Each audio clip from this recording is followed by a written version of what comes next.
Doja.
You ain't gotta say a word, just walk that, let's get burned.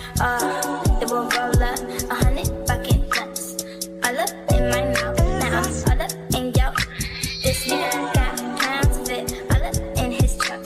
Now we both look Asian, he waving and I'm drunk. I got dank shit in my cup, you know what I'ma do to you. I could give reviews to you, slow, we X, and we sipping on that juice. That's just what she choose to do.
at me, dancing in moonlight.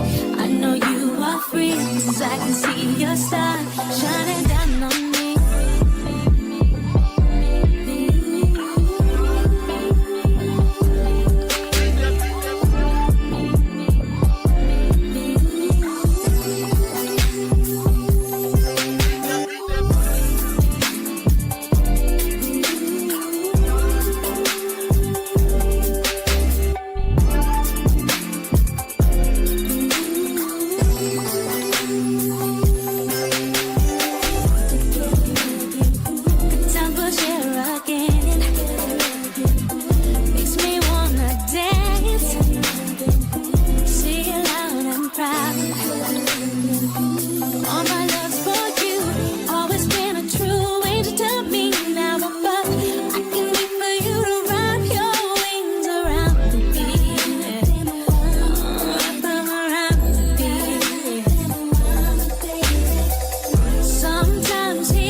It's at 5 in the morning. I wake up to fight for my yearnings. The fear in my mind is a warning.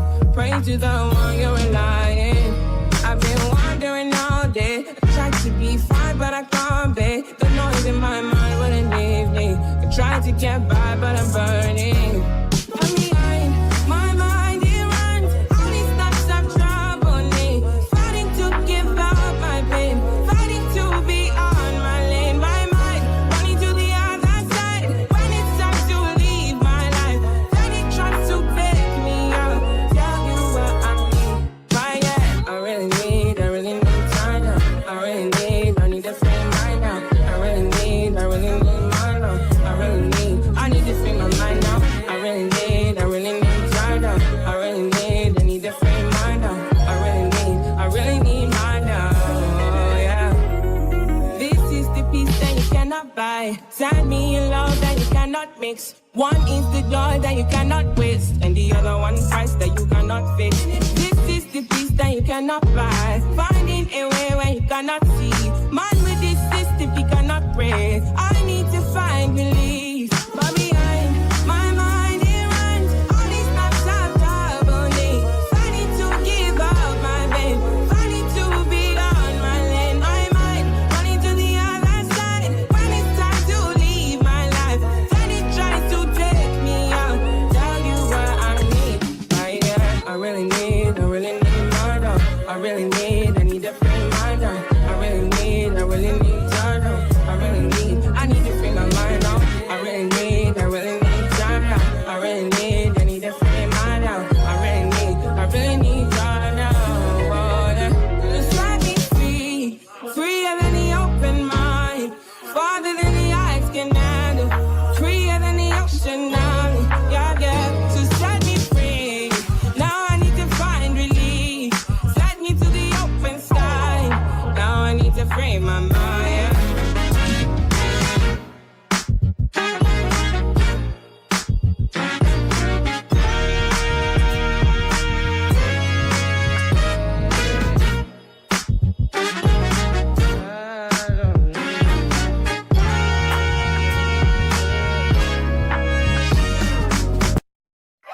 Drop top boy, rollie on my wrist, diamonds up and down my chain.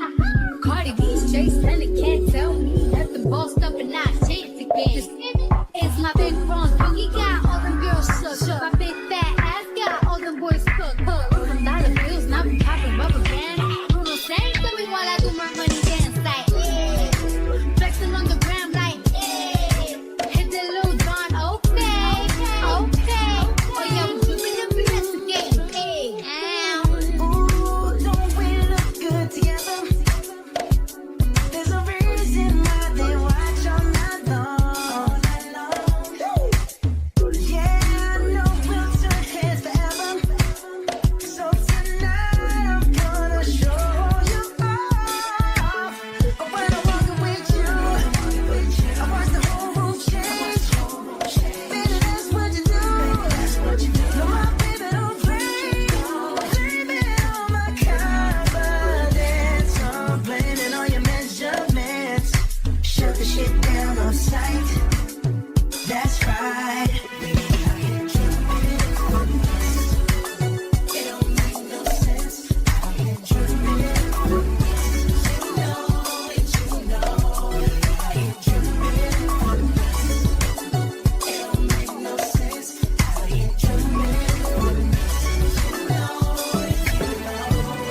Now slow it down for me, baby. 'Cause I love the way it feels when we grind. Yeah. Our connection's so magnetic on the floor. Nothing can stop us tonight. Walking with you, I watch the whole room change. Baby, that's what you do. No, my baby don't play. Blame it on my confidence. I'm blaming on your measurements. Shut the shit down on sight. That's right. It don't make no sense. You know it, you know it.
Good morning, family. Hey, y'all. Come on in, come on in, come on in, y'all. We got to get started, honey.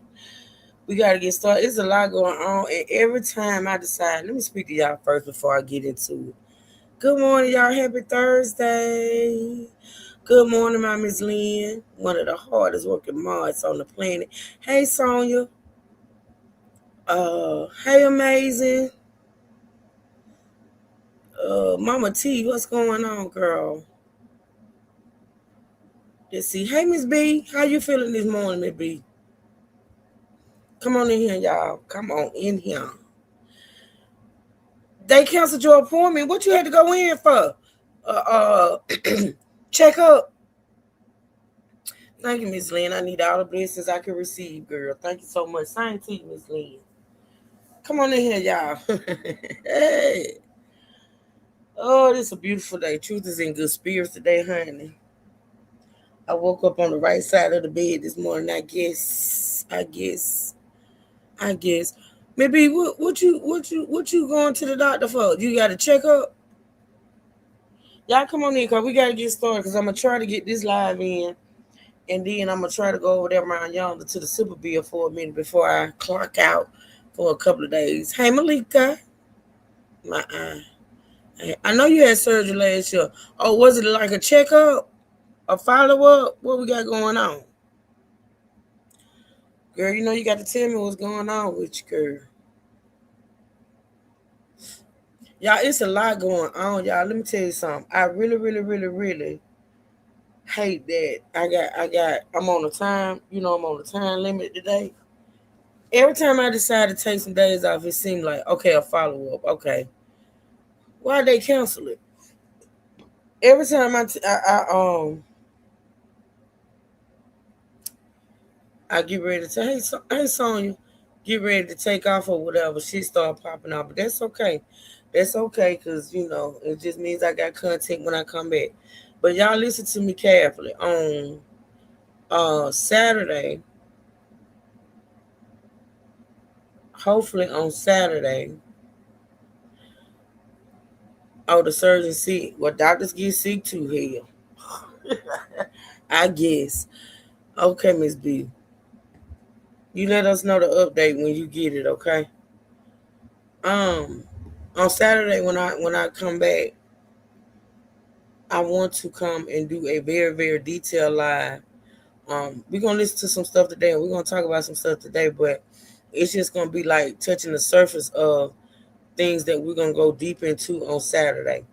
During my time off, which I ain't supposed to be doing on work related, but you know me, I'm going to I'm gonna put together a playlist, a very in-depth playlist of some things. Cause y'all, let me tell you something. And I know y'all been looking and watching and seeing, but there's a whole lot of stuff going on with this Carmelo Anthony case. I'm telling y'all, I told y'all from the beginning, is someone right? Things are going on now, y'all. The parents, because y'all do know during the trial. Well, actually before the trial, like back when I'm talking about way back when Carmelo made bond. I think it was last year. There has been a gag order on everybody. The Metcalf family, the Anthony family, and I guess the witnesses or whatever. There has been a gag order in place. So, hey man, there have been a gag order in place. So, what you laughing at? The hell you laughing at, man? Oh my God. There has been a gag order in place, so we haven't heard anything much from anybody on either side, until this trial ended. Now that the trial is over with, people are talking. You got the prosecutor talking. You got the Anthony family talking. You got the Metcalf family talking. You got the defense attorney, well, the former defense attorney, because his ass been fired. He been fired, and the Anthony family are speaking out about how they feel about the job that he did on this case. Y'all, it's a lot. I'm gonna say this. I've witnessed, I know about certain processes or whatever, when it comes to the trials and the transferring of the prisoners and going to prison and this and that and the third. I know a little bit. Hey, Queen, I'm gonna tell y'all something. I'm gonna make this statement, and I want y'all to remember this statement. When all this shit hits the fan, when all this shit hits the fan, I want y'all to remember this statement I'm about to make. What truth you kept saying that? Yeah, I want y'all to remember this statement I'm about to make. For any person that's on trial. Now, I'm not saying this has never happened. All I'm saying is it rarely happens. Okay, listen to what I'm about to say. It is very rare for a person to be found guilty. They have a trial. The person is found guilty.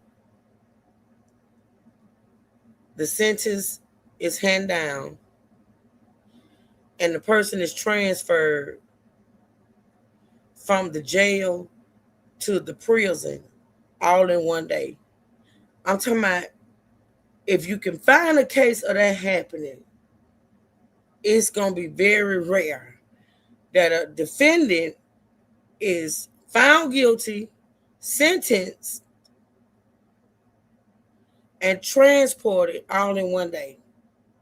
That shit, I'm telling you, it don't happen like that on a regular basis. Okay? It does not.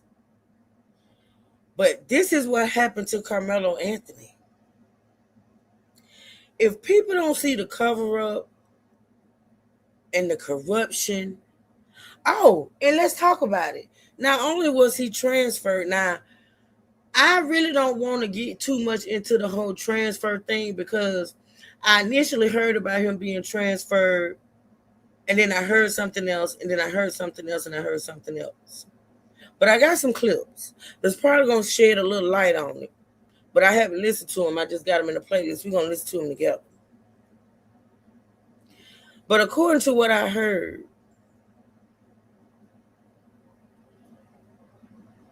and I'm going to just say alleged until I can dive deeper into this, y'all.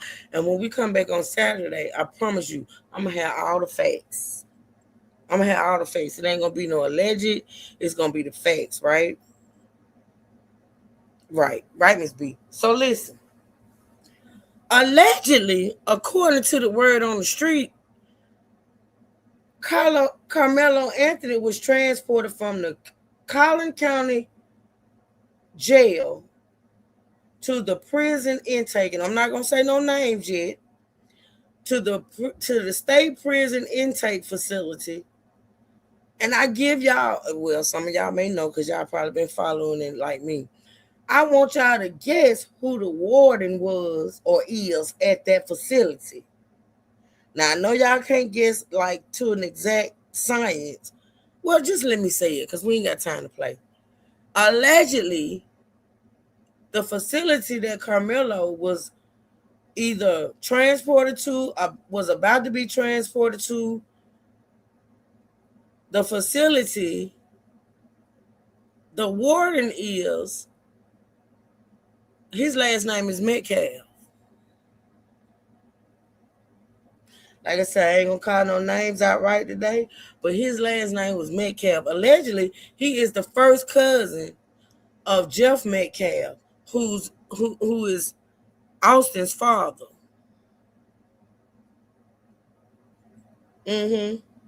No, it's supposed to be a cousin, Mama T. It's supposed to be a first cousin. See, the reports are kind of sketchy. And they all over the place. That's why I say when we come back Saturday, I'm going to be done narrowed it down, you know what I'm saying, to an exact science. Just know that where they tried to send that young man or sent that young man, because I heard that even though he was sent there, he was moved. I don't know how true that is. But I just want y'all to know the facility that he was allegedly supposed to go to, went to, got moved from or whatever, the warden is a family member of the Metcalfs. That's all I'm going to say about that. And I got some clips. We got to get into the clips, y'all. We have to get into the clips because, like I say, This is just the overview of what's been going on. I'm talking about every day is something new with this shit. It's some dirty money involved. Aaron Nation spoke about it when it first happened. They said he was in trouble. Oh, yeah, I knew he was in trouble too, man. We all knew he was in trouble. But certain people didn't want to admit that. They wanted to say, oh, it's on the up and up, this and that and the third. Shouldn't mean. Ain't nothing about this shit been on the up and up. But, like I said, y'all stay tuned. We're going to talk about some things today, but we really going to get into it on Saturday when I come back. Hey, Natasha. Right, me too, Miss B. Let me pull up this playlist. We're gonna listen and we're gonna talk about it and we're gonna react, okay? Let me do this right quick. True, when you're young, your research look up. True, when you're young, your research look up multiple assailants doctrine, Texas. Well, that should let it be known that Carmelo didn't have it. He didn't. He did not. Absolutely not.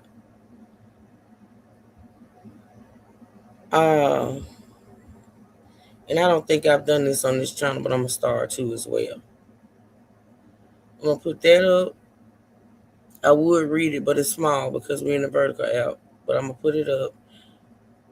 And then I'm going to put that up. And then we're going to get into it, okay?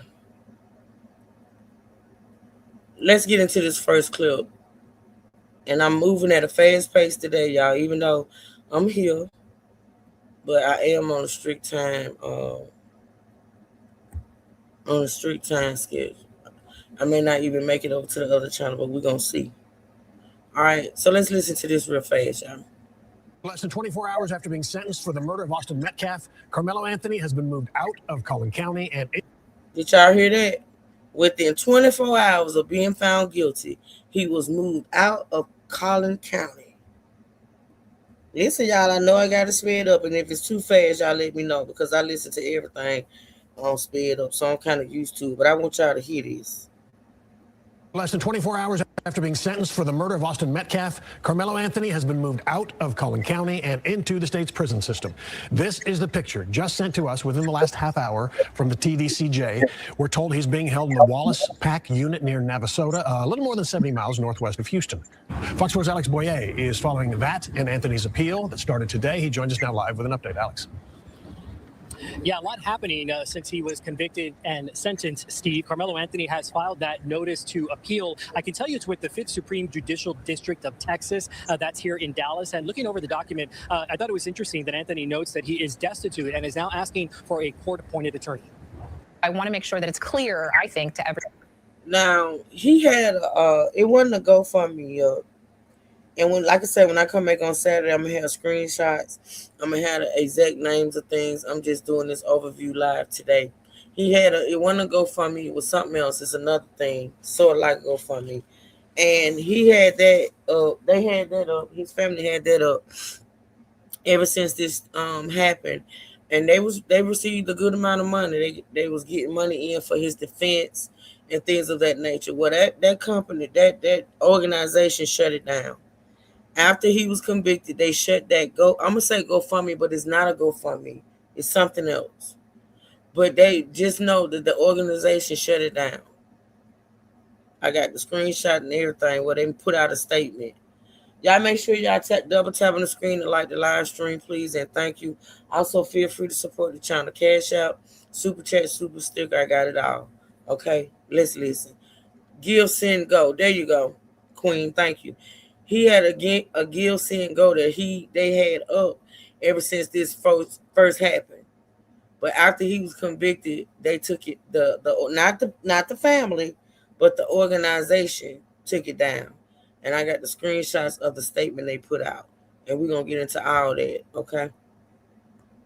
Everybody, that when you begin to see appeals in the Carmelo Anthony case, it's not because something has, something is just glaringly like it was just this bias and everything was terrible. It is absolutely the next natural step. Criminal defense attorney Bree West, who is not involved in the Carmelo Anthony case, is giving some legal insight into what happens next now that the 19-year-old has been convicted of murder for the stabbing death of 17-year-old Austin Metcalf. This process is not over. I think that it's important that people understand that the appellate process is a necessary part of our criminal justice system. On Wednesday, Anthony filed a notice notice of appeal to the Fifth Court of Appeals in Dallas. In it, Anthony states that he is a penniless, destitute, and indigent person, too poor to employ counsel. He goes on to say, I pray that the court will appoint an attorney to represent me in this appeal. You're going to always appeal on sizable sentences to make sure that as you objected, and if those objections were overruled for whatever reason, that some higher body, some higher court is going to say to that lower court, you didn't do that right, or nope, all good. And if everything is all good, that sentence stands. While that appeal plays out, Anthony, who had been under house arrest up until his conviction Tuesday,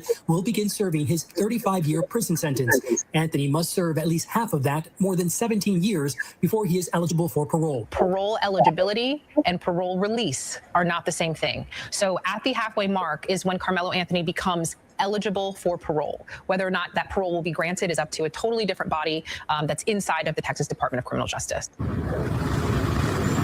And so it's worth pointing out that in the state of Texas, a convict does not have a choice as to where they will serve out their or their sentence, rather. Ultimately, it comes down to where there is room and where Anthony is safe. And as of tonight, we know where he's ended up. Much has happened since a jury sentenced this man, Carmelo Anthony, last night to 35 years in prison for the murder of Austin Metcalf. We know Anthony spent the night in the Collin County Jail, but earlier today, he was transferred already into the custody of the Texas Department of Criminal Justice. TDCJ has not shared what prison unit he has been moved to for the moment. But with the trial over now, the gag order that was issued by the judge has now obviously been lifted. The lead prosecutor and the Collin County District Attorney both took time today to sit down with our J.D. Miles and talk about this case. Knife that they say is identical to the one Carmelo Anthony used to kill Austin Metcalf. The blade itself is about 3.5 inches long. It's not particularly a quality knife, but as you saw and heard and the jury saw and heard, unfortunately it had fatal, lethal consequences. Collin County First Assistant District Attorney Bill Werski presented the prosecution's case in court against Anthony. He says justice was served with the 35-year prison sentence. Well, we're just gratified that 12 local citizens saw it our way, JD.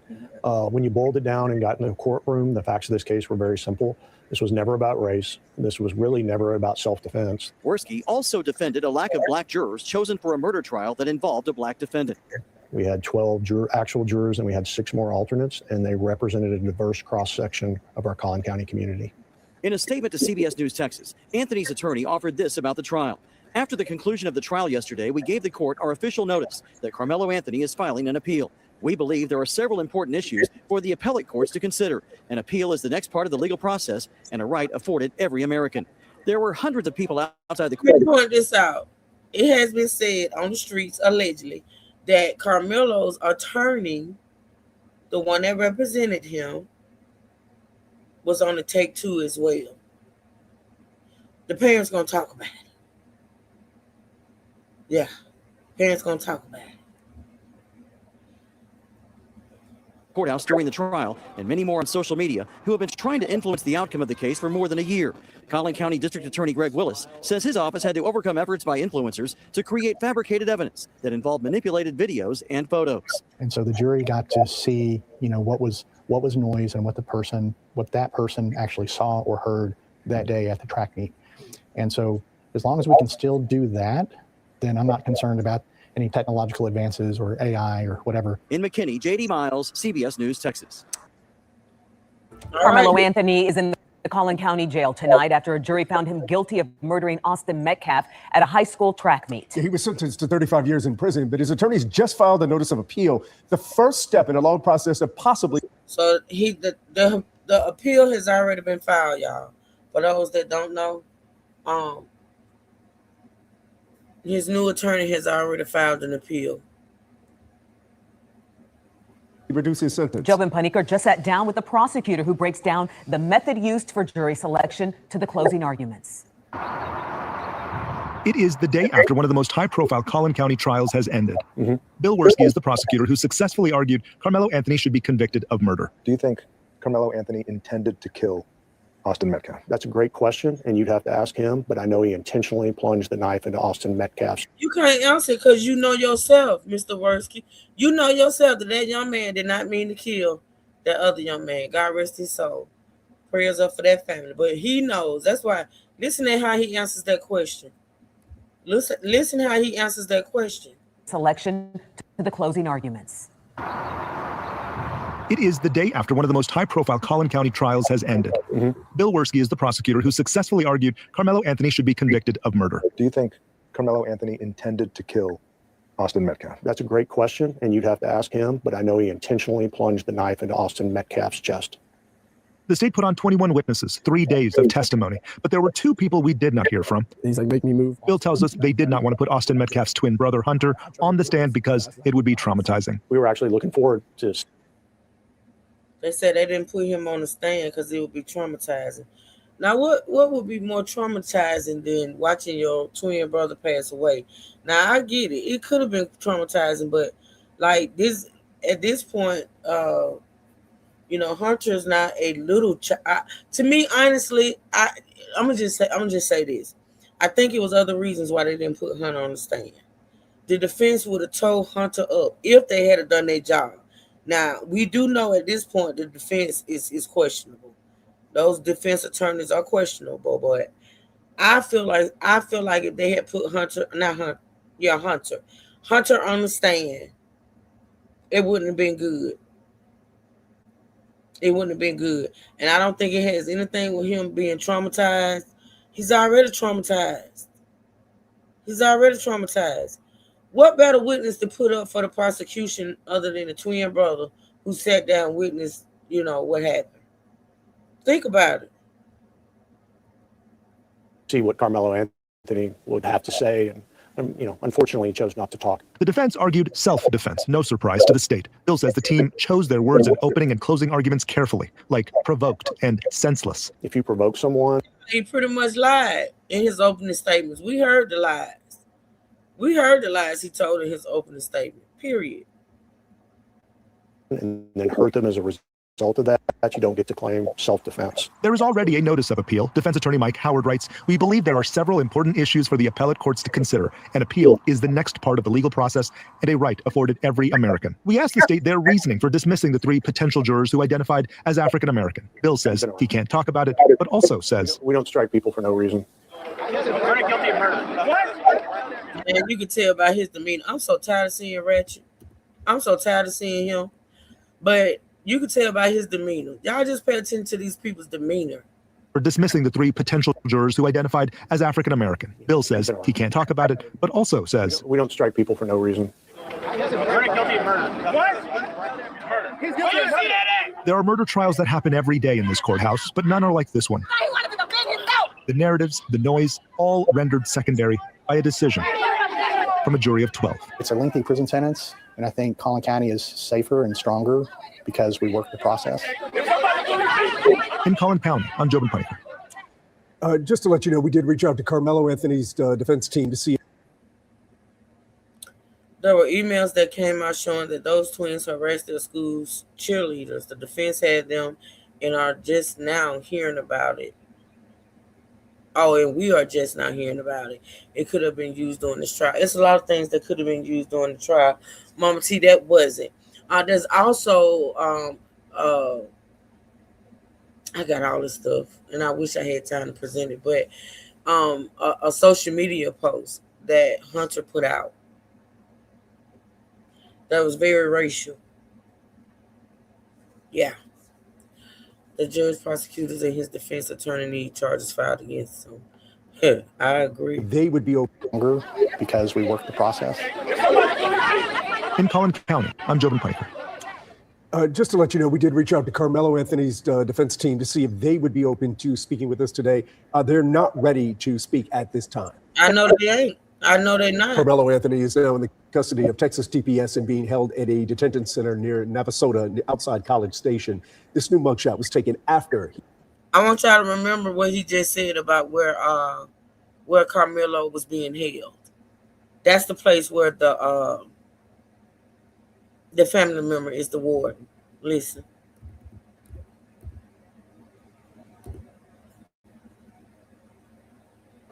Carmelo Anthony is now in the custody of Texas TPS and being held at a detention center near Navasota, outside College Station.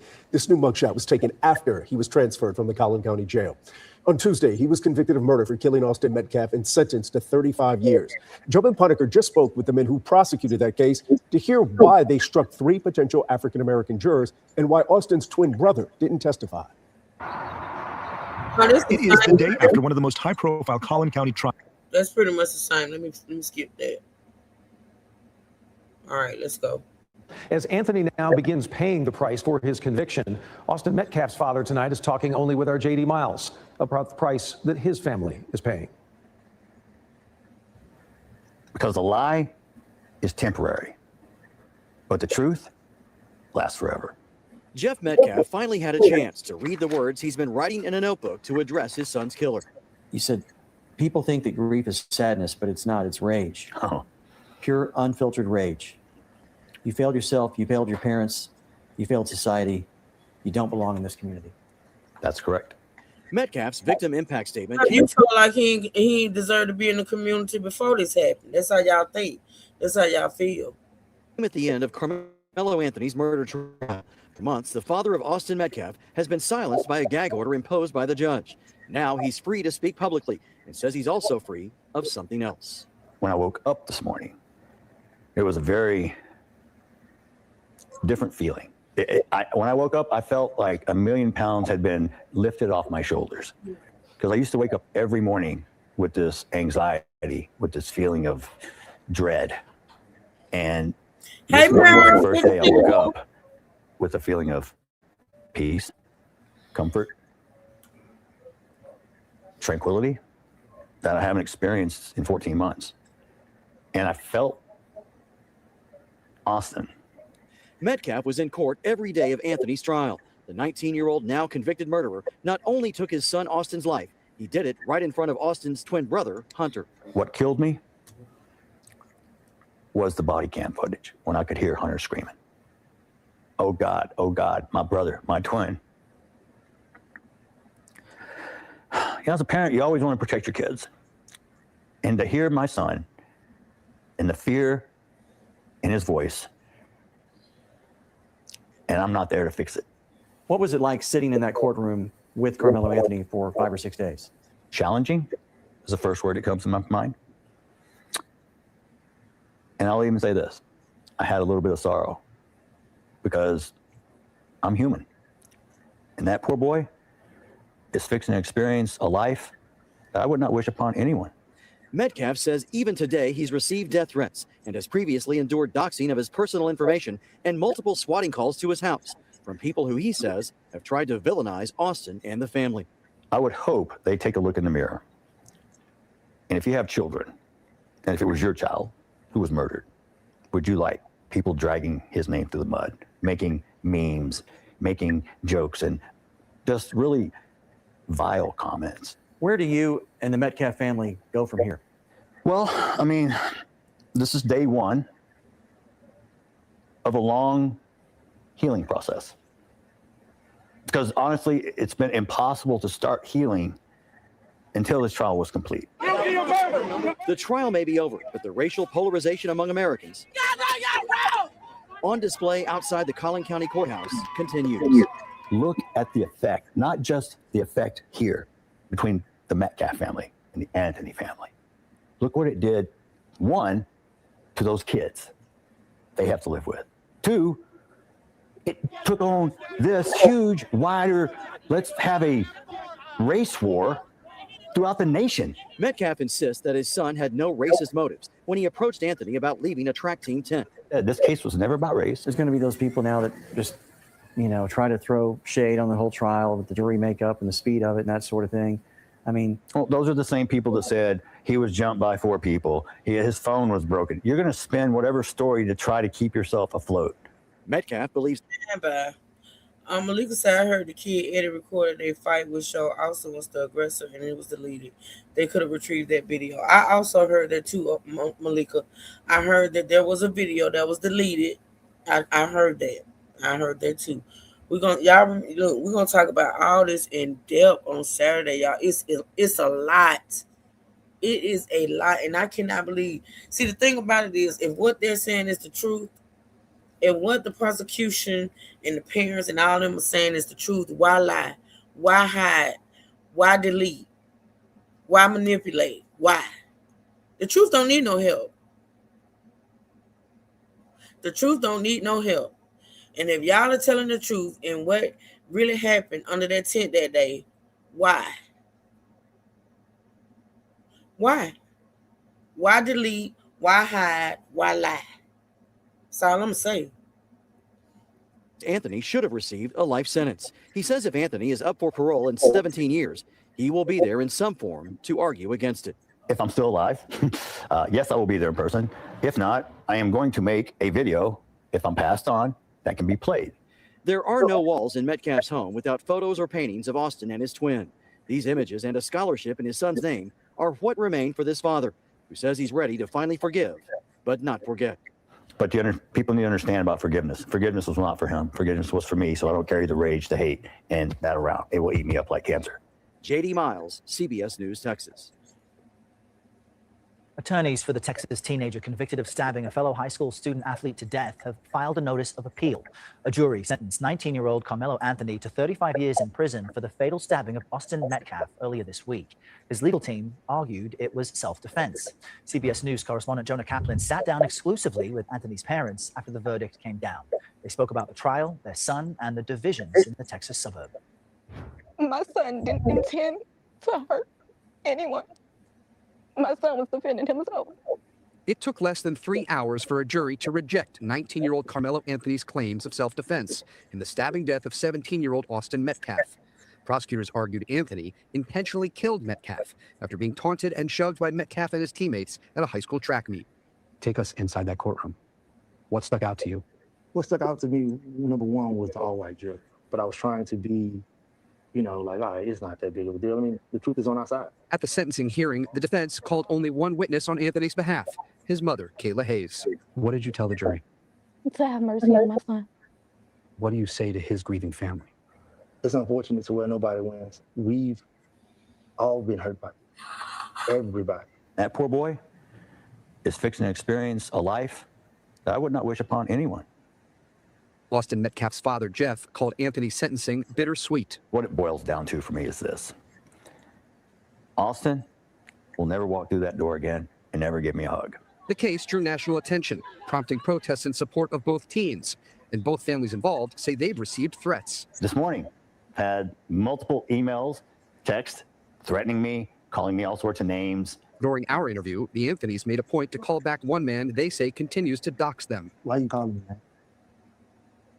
Make fun of you. Both families urge supporters to tame their emotions. I forgave him.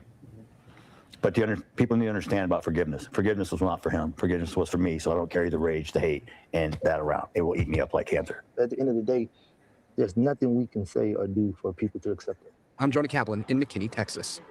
CBS News legal contributor Caroline Polisi joins us now to break down the key aspects of this case. Caroline, good morning. Great to have you here. So many people online have deep opinions on this, despite not being where the incident happened. Everybody is brokenhearted here, but help us understand the jury selection process and the quick deliberations, and if it might be something used on appeal because of how it played out. Yeah, very divisive trial. It tore our community apart, Errol, which is why there's so much focus on this part. And I think particularly in the sentencing, they came back really quickly. 3-hour deliberation, meaning they wholesale rejected this concept that the defense put forward of some sort of self-defense. Remember, the facts are disputed, but we do know that there was potentially some sort of altercation, a push, perhaps an inciting incident that led to the lead up of this really, really tragic death, which has now been deemed a murder. And so what you see now is Carmelo Anthony has filed a notice of appeal. We don't know the arguments that he's going to make. It's a procedural, thing that he's done now, basically alerting the court that he's going to appeal. And you do know there are some issues here, I think, even leading into the trial that are not necessarily legal arguments about what the evidence in the trial, but are how the jury was selected. There's what's known as a Batson challenge his attorneys made. The prosecution use some of their peremptory challenges to take out black jurors, potential black jurors on this case. There were no black jurors eventually seated on the case. And so I think that will be an issue on appeal. I also think the defense did a disservice at the sentencing phase here for Carmelo Anthony. They only called one character witness, his mother.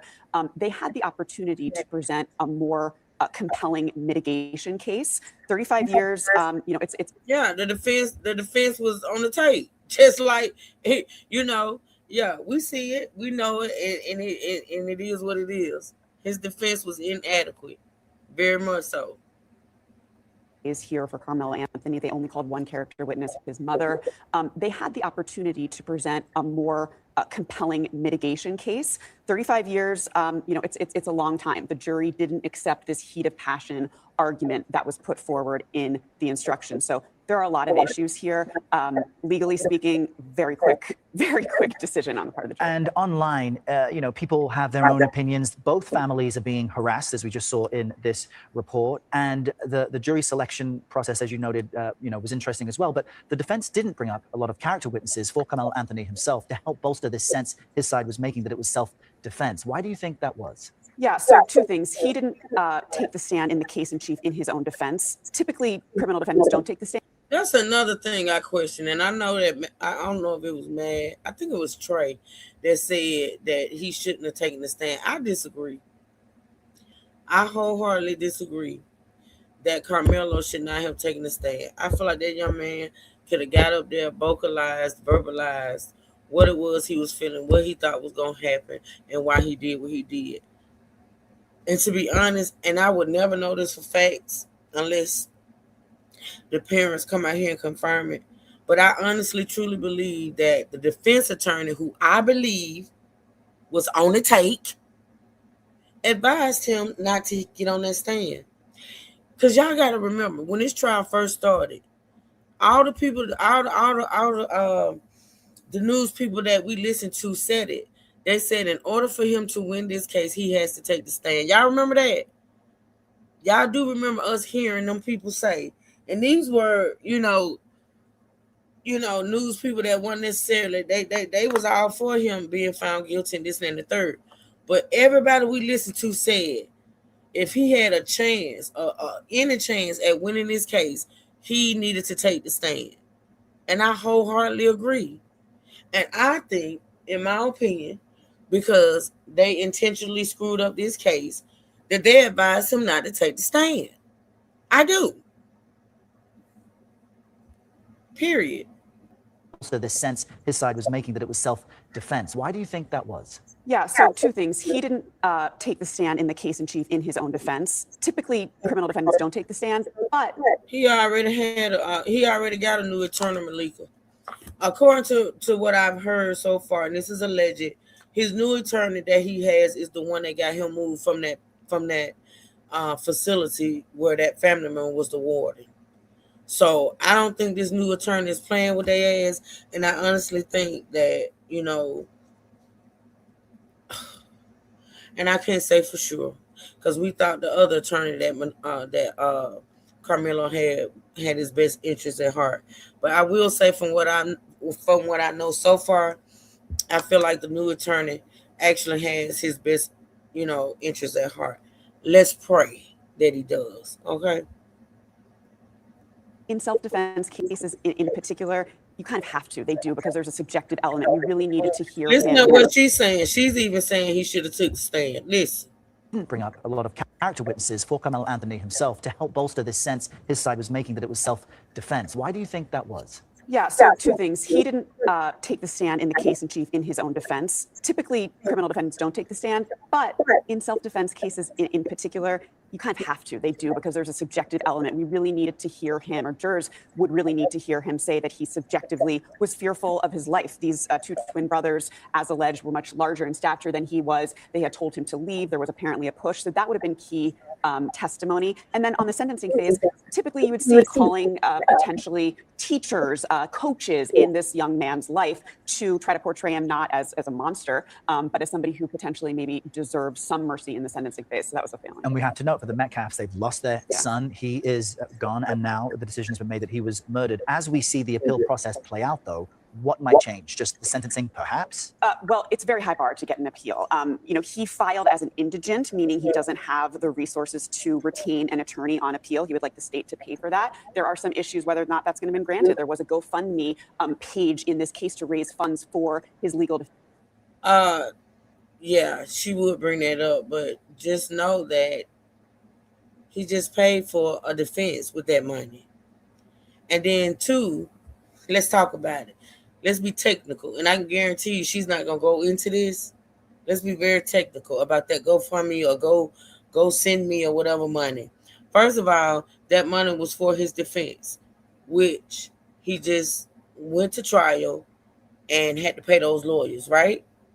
Right. So at the time, Carmelo was a minor. They saying he's 19, but I think he's 18, but that's neither here nor there. But at the time that go send me or whatever was set up, Carmelo was a minor. So it was basically in his parents, name or whatever. He is now considered to be an adult. So even if his parents had $1 million to go towards his defense, he, as a defendant and now being an adult, he can file for I can't even say the word. Y'all know that. Indigency. He can now file for that because now he's considered an adult and he has no money. As an adult, he has no money. So he can absolutely file for that. Y'all get what I'm saying? Y'all see the difference? Back when this case first started, he was a minor. All the money was, allotted to the parents. But now as an adult, his parents' money don't matter no more because he's an adult. He's responsible for himself. So he can definitely say, look, I don't have no money to hire a lawyer. Period. Defense, which could play into his claim of indigence. And so this will take a long time for sure.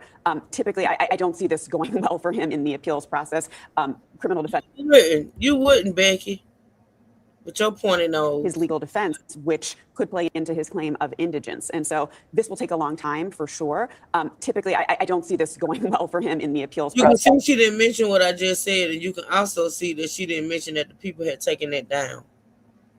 She's not going to talk about that neither. See, this is how news media works. This is how they do. As an indigent, meaning he doesn't have the resources to retain an attorney on appeal. He would like the state to pay for that. There are some issues whether or not that's going to be granted. There was a GoFundMe. I don't know about that because we got some YouTube content creators that was in that courtroom and they black. So I can't say that's a true statement. There was some. I know Nika Knight was in there. There's another Queen Sheba was in there. So, yeah, there were other news media. Well, Nika Knight is not a journal. Well, she is. She calls herself an investigative journalist. She's black. She was in there. Page in this case to raise funds for his legal defense, which could play into his claim of indigence. And so this will take a long time for sure. Typically, I don't see this going well for him in the appeals process. Criminal defendants always appeal their convictions. Very difficult to get something overturned. So I think we're going to see him, serve this sentence. And my final question to you, just as we watch this. Yeah, that's what you wish. You wish and hope that he would serve this sentence. I mean, these people can't even hide their biases. Like, you would think that the news media would be unbiased, right? You would think that they would come out here and speak without such strong opinions. Neither here or there, right? But it's crazy. Yeah. The appeals process will take a long time, but they rushed the trial and they rushed getting him to the prison, right? Yeah.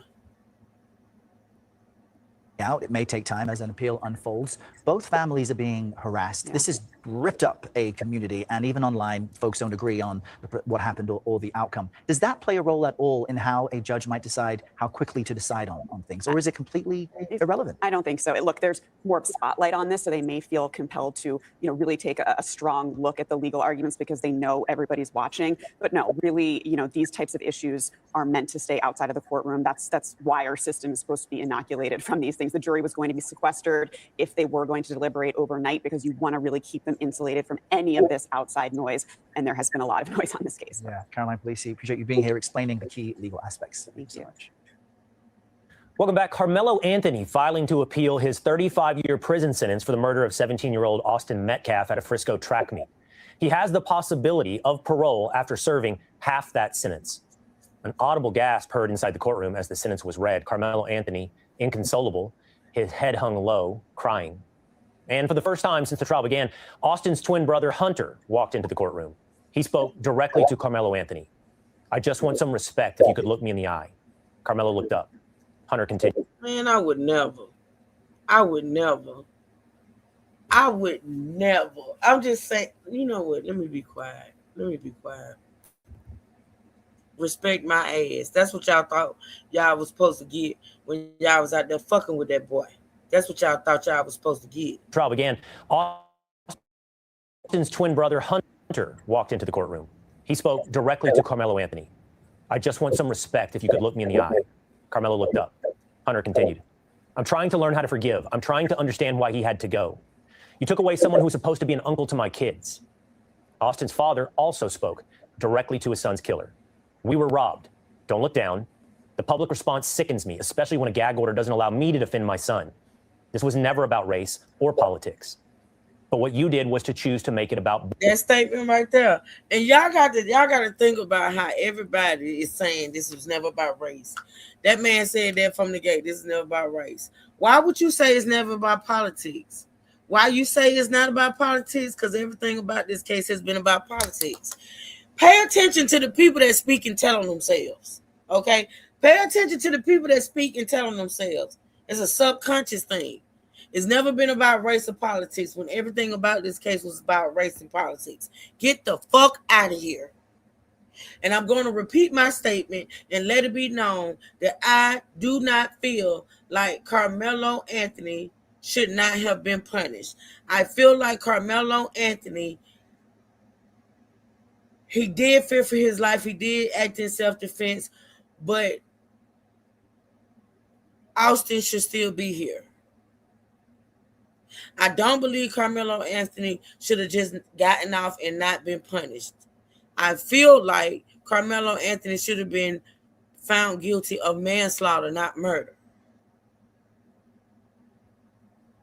I'm not saying he wasn't wrong. I'm not saying he shouldn't have done what he done. That's my stance on it. I'm not going to keep making it clear. I'm going to put it out here and that's it.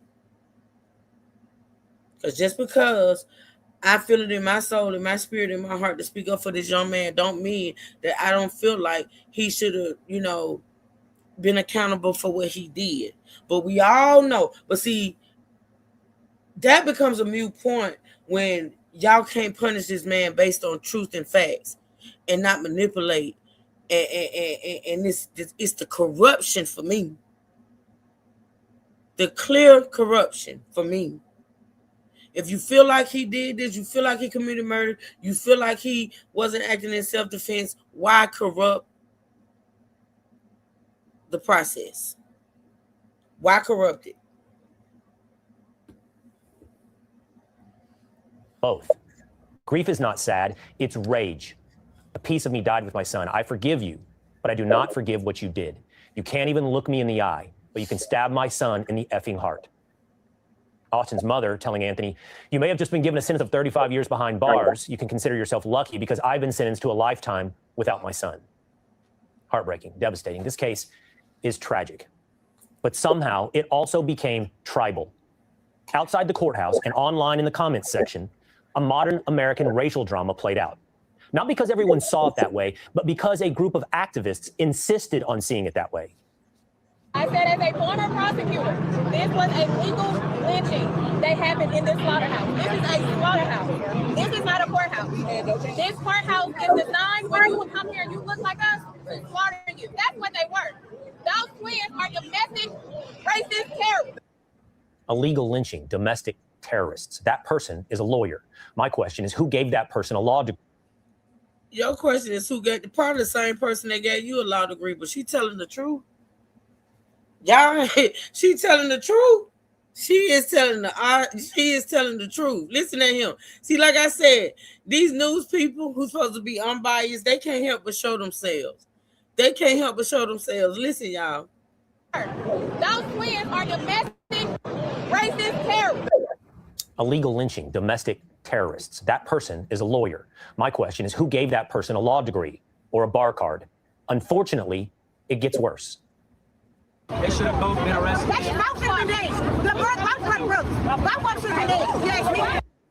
They both should be dead, referencing the twins. This poison extended to the Metcalf parents. If he was white, we wouldn't even be here today. It would have never came to court. court. It would have never been no handcuffs. We wouldn't be here today. They said we supposed to know how to act around white people. What the is that? You should have taught your sons to go get a motherfucking adult like we know how to do.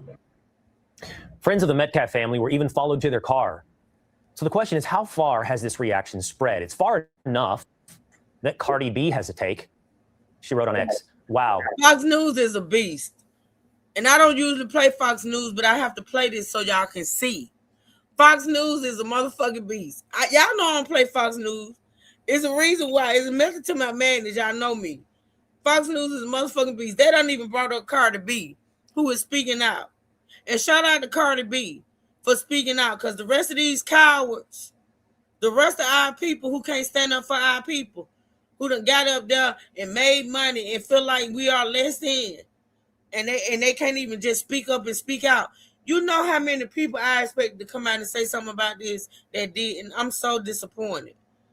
But Cardi B, who they talk about like a dog, we got to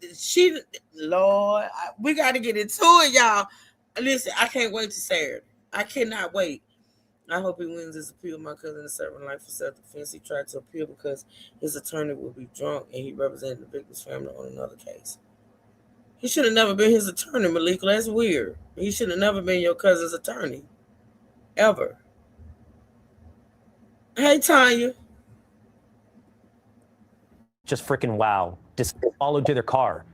So the question is, how far has this reaction spread? It's far enough that Cardi B has a take. She wrote on X, wow, just freaking wow, disgusting. This is not justice. This is trying to make an example. But Cardi B is a moron. The question is... Oh, no, he did. You mad, Billy Bob. No, you did call that woman a moron. This is Fox News, y'all. Pay attention. Pay attention. This is Fox News. Now, how many news reporters y'all know get up on national TV and call somebody a moron? Y'all hear this shit? Look, listen. How widespread is this sentiment? Does a significant freaking wow, disgusting. This is not justice. This is trying to make an example. But Cardi B is a moron. The question is, how widespread is this sentiment? Does a significant percentage of Black America see the victim as Carmelo Anthony? We have some evidence. It was really about 50 D-list race hustlers outside the courtroom each day. Their champion was illiterate criminal Dominique Alexander. I mean, this case was so... Y'all can't tell me this is news. Y'all can't tell me this is a credible news. Like, this is... You know what? Let me be quiet. Y'all listen. Listen to this. Obvious it couldn't even gain the attention of Al Sharpton or Ben Crump. And Ben Crump has never met a race... See, that's what I'm talking about. See, they being able to use our precious Ben Crump and Al Sharpton against us. Because why didn't they show up? Why didn't they show up? Now they using that against us. Now they using that against it. Why they ain't show up? Listen. Oh, Anthony, we have some evidence. It was really about 50 D-list race hustlers outside the courtroom each day. Their champion was illiterate criminal Dominique Alexander. I mean, this case was so obvious it couldn't even gain the attention of Al Sharpton or Ben Crump. And Ben Crump has never met a race story where he didn't want to be the main character. Ain't that what I said? Now they using his milk dud head having ass as against us because he didn't show up for this young man. Listen, people, listen. But this is where the story takes a turn, because what started outside the courthouse found its way into politics. Texas Congresswoman Jasmine Crockett defended what Carmelo Anthony did. As a 5'3" woman, if a 300-pound man is beating me, like on top of me and beating me down, I'm not limited to fist. Because I'm telling you right now, if you are twice my weight and got way more strength than me, and you got me pinned down, I don't believe I'm going to survive. You know, I would argue that even the only time we go into things like people's hands being considered deadly weapons is typically like if they're a professional boxer or that kind of stuff. But I think by the time you start getting to like football player, good argument. Good freaking argument. If a 300-pound man had Jasmine Crockett on the ground beating her, I would defend her use of self-defense, because that's what would be supported by the facts and the evidence. It's not a modern American racial drama where the skin color of the characters is all that matters. It's the facts, the circumstances, and the evidence that matter. But that seems to escape the Congresswoman who has lectured the Metcalf family about real pain. Black women, especially Black women who have Black male children, live in fear and agony every single day. A fear and agony that I promise you, the Metcalfs probably never spent a day living that way. And we're gonna have to have just some real conversations about race in this country. Simply existing as a Black woman in this country is more painful than losing your son to murder. Disgraceful, unethical, unbecoming a member of Congress. It takes a simple majority. Members of Congress, Jasmine Crockett, should be censured. Joining me now, prosecutor in the Carmelo Anthony trial. You should be censored. And sir, to say somebody should be censored, that's against the Constitution. That's against the Constitution, sir. You are angry. You are mad.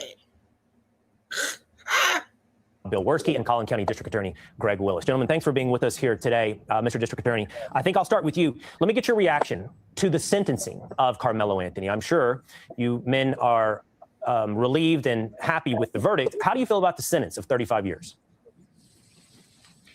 Well, Will, I'm gratified by it.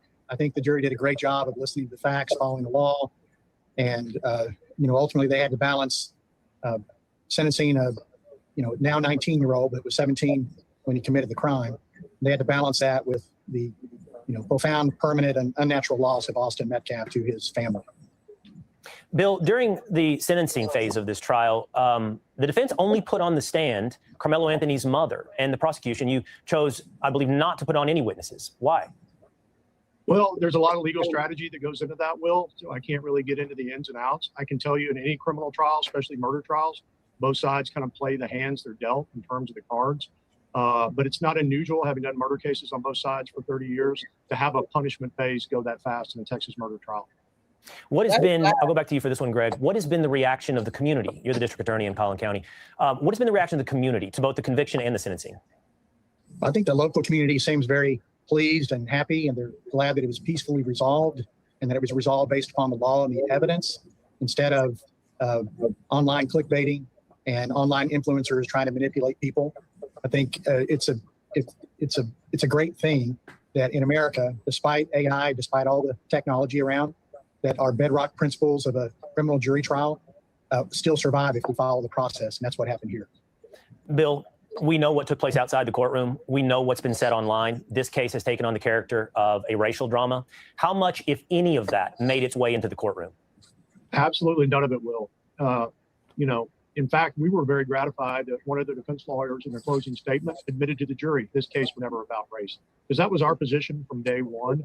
And I know we didn't have cameras in the courtroom because of the age of many of the witnesses. So Carlo, but I want your viewers to know. Carmelo Anthony's attorney, his defense attorney, who was supposed to be defending him, got up and said in closing arguments that this was never about race. That's what the defense attorney said, who was defending Carmelo Anthony. Okay. Tell me he was defended. In fact, we were very gratified that one of the defense lawyers in their closing statement admitted to the jury this case was never about race, because that was our position from day one. And I know we didn't have cameras in the courtroom because of the age of many of the witnesses, but I want your viewers to know, in the public, we called about 17 eyewitnesses, and it was a very diverse group of young men and women that came. Let me tell you something about the reason why they didn't have cameras in the courtroom. Let me point something out. The fact that they didn't have cameras in the courtroom because of the age of the witnesses is bullshit, and I'm gonna tell you why. I've seen court cases televised, right, where witnesses were younger than those teenagers, right? And what they do is they blur the faces out. Or no, I'm lying. They don't show the witness. They don't show the witness. How many cases, y'all, have we watched where we are listening to a witness testify and they using initials for the names and they don't show them on camera? They have the camera like pointed somewhere else other than on the witness. How many cases have we watched where witnesses testified and their identities were hidden? So the fact that they say the reason why it's a reason why listen, it's a reason other than to protect those teenagers. It's a reason why cameras weren't allowed in that courtroom, okay? Because the fact that they tried to hide their identities is bullshit. They've had plenty of witnesses there, and everywhere where they done hidden or they hid the identities of the witnesses. We've seen it. We've seen it. So them saying, oh, the judge ruled no cameras in the courtroom because of those teenagers, bullshit. Bullshit. Into court to testify. And the jury that saw that quickly realized this case was never about race. This case was about murder, plain and simple. Bill, there's been a lot of misinformation. There's been people suggesting it was an all-white jury. It was not. We know the facts, an all-white jury. But your critics will say, well, there were no black jurors. Tell me about the jury selection process. All-white jury, but there wasn't no black people. Now, that's for damn sure. That's for damn sure. Process. Well, we started out with 500 jurors, Will. That was whittled down based on specific answers and questionnaires to about 250. And then we talked to those 250. One thing I can assure you and your viewers, the jury that tried this case and found him guilty and set the sentence was a very diverse jury that accurately reflected a cross-section of our community here in Collin County. Greg, it was just announced just a few, roughly half hour ago, that Carmelo Anthony has filed his notice for appeal. What's your reaction? I would say it's expected. I mean, this is very typical, especially in murder cases, but any case where the defendant gets a lengthy sentence, it's normal for a notice to appeal to be filed. So it would be more surprising if there had not been a notice filed. Well, on the note of surprise, Bill, were you surprised, or because it is so common, did you expect not to hear from Carmelo Anthony? That the defense chose not to put Carmelo Anthony on the stand? Well, in many criminal cases, we never hear from the defendant. The prosecutor in me, of course, wants to ask questions, wants to cross-examine. And a lot of times in self-defense cases, the conventional wisdom is you're not going to win on self-defense unless you call your client. So I was hoping he would take the stand. I was hoping jurors in our community would get to hear whatever story he chose to tell. But, you know, ultimately it's his decision under our Constitution, and we have to respect that. And as frustrating though it may be, you know, we had to live with it. Bill, what would have been your main question that you would have wanted to ask Carmelo Anthony on cross-examination? Very simple, Will. Why did you take a knife to the track meet? That fact that he took the knife to the track meet, what does that answer tell you? It tells me that when he went out and provoked this difficulty, this confrontation with Austin Metcalf, you know, he had a secret no one else knew. He had a knife hidden. He was obviously prepared to use it. And no doubt, I told the jury that it probably empowered him. He knew that any confrontation he provoked, he was going to come out on top because he had a knife in violation of school policy. So I really do think it's important to know why he took the knife. But once we figured out he had the knife, obviously nothing good was going to happen. And Austin Metcalf lost his life because of it. Bill, what was the most powerful moment in the trial? Was there a moment or a piece of evidence that swung this decision? I got to tell you, Will, there was so much. And we were so happy to finally get to be able to share it with our jury. The videotape made it very clear. Carmelo Anthony was not surrounded.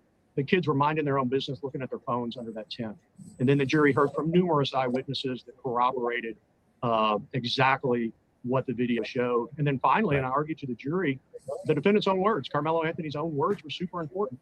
He didn't say, they touched me, I was scared of them, they were following me, they surrounded me. What he said repeatedly was, he touched me, he did this, he did that. And so it was obviously a one-on-one confrontation between. Because he was the only one to put his hands on him. That don't mean he was surrounded by others. Hell, his brother was right there, and we know that the people, the teenagers in that tent was gonna bag them two up. Austin was just the only one that actually put hands on him at that time. And Austin Metcalf. And then, Greg, finally, the moment when you hear the victim impact statements, when you hear from Hunter and you hear from Austin's parents. Well, I mean, it's heartbreaking, absolutely heartbreaking. For them to try to put into words the loss that they've experienced, it's just heartbreaking. That was my feeling. Yeah. Well, Greg Willis, Bill Werski, thank you so much for joining us the day after this trial. We appreciate the insight. Thank you for your time. Thank you. All right. All right, let's go. Be sure to like and subscribe for all the Fox News latest on YouTube and catch full shows streaming now. Oh, hell no. Accountable, because if we don't, who will? And if you don't, Hold on, y'all. Here we go. and you already know on this channel we hold this racist system accountable, because if we don't, who will? And if you don't like it, get to stepping, because it ain't gonna stop. Now run the tape. We already got the money set aside for appeals bond. Why? All white jury, the judge and the DA are buddies, along with the dad, best friends. That's been our trump card. We've been holding. We already knew that. God has spoken, and you cannot make me believe that as many brave-haired white women on that jury that's dealing with white guilt about going to hell is not gonna have no compassion about a kid that's been straight A from the time he's ever read a book in school, has no history of violence, has saved children's lives by risking his own life by jumping in to save somebody from drowning. Hey, y'all do remember we talked about it when this first happened, how Carmelo, as a teenager, young teenager at that, saved a life. Do y'all remember that we talked about that?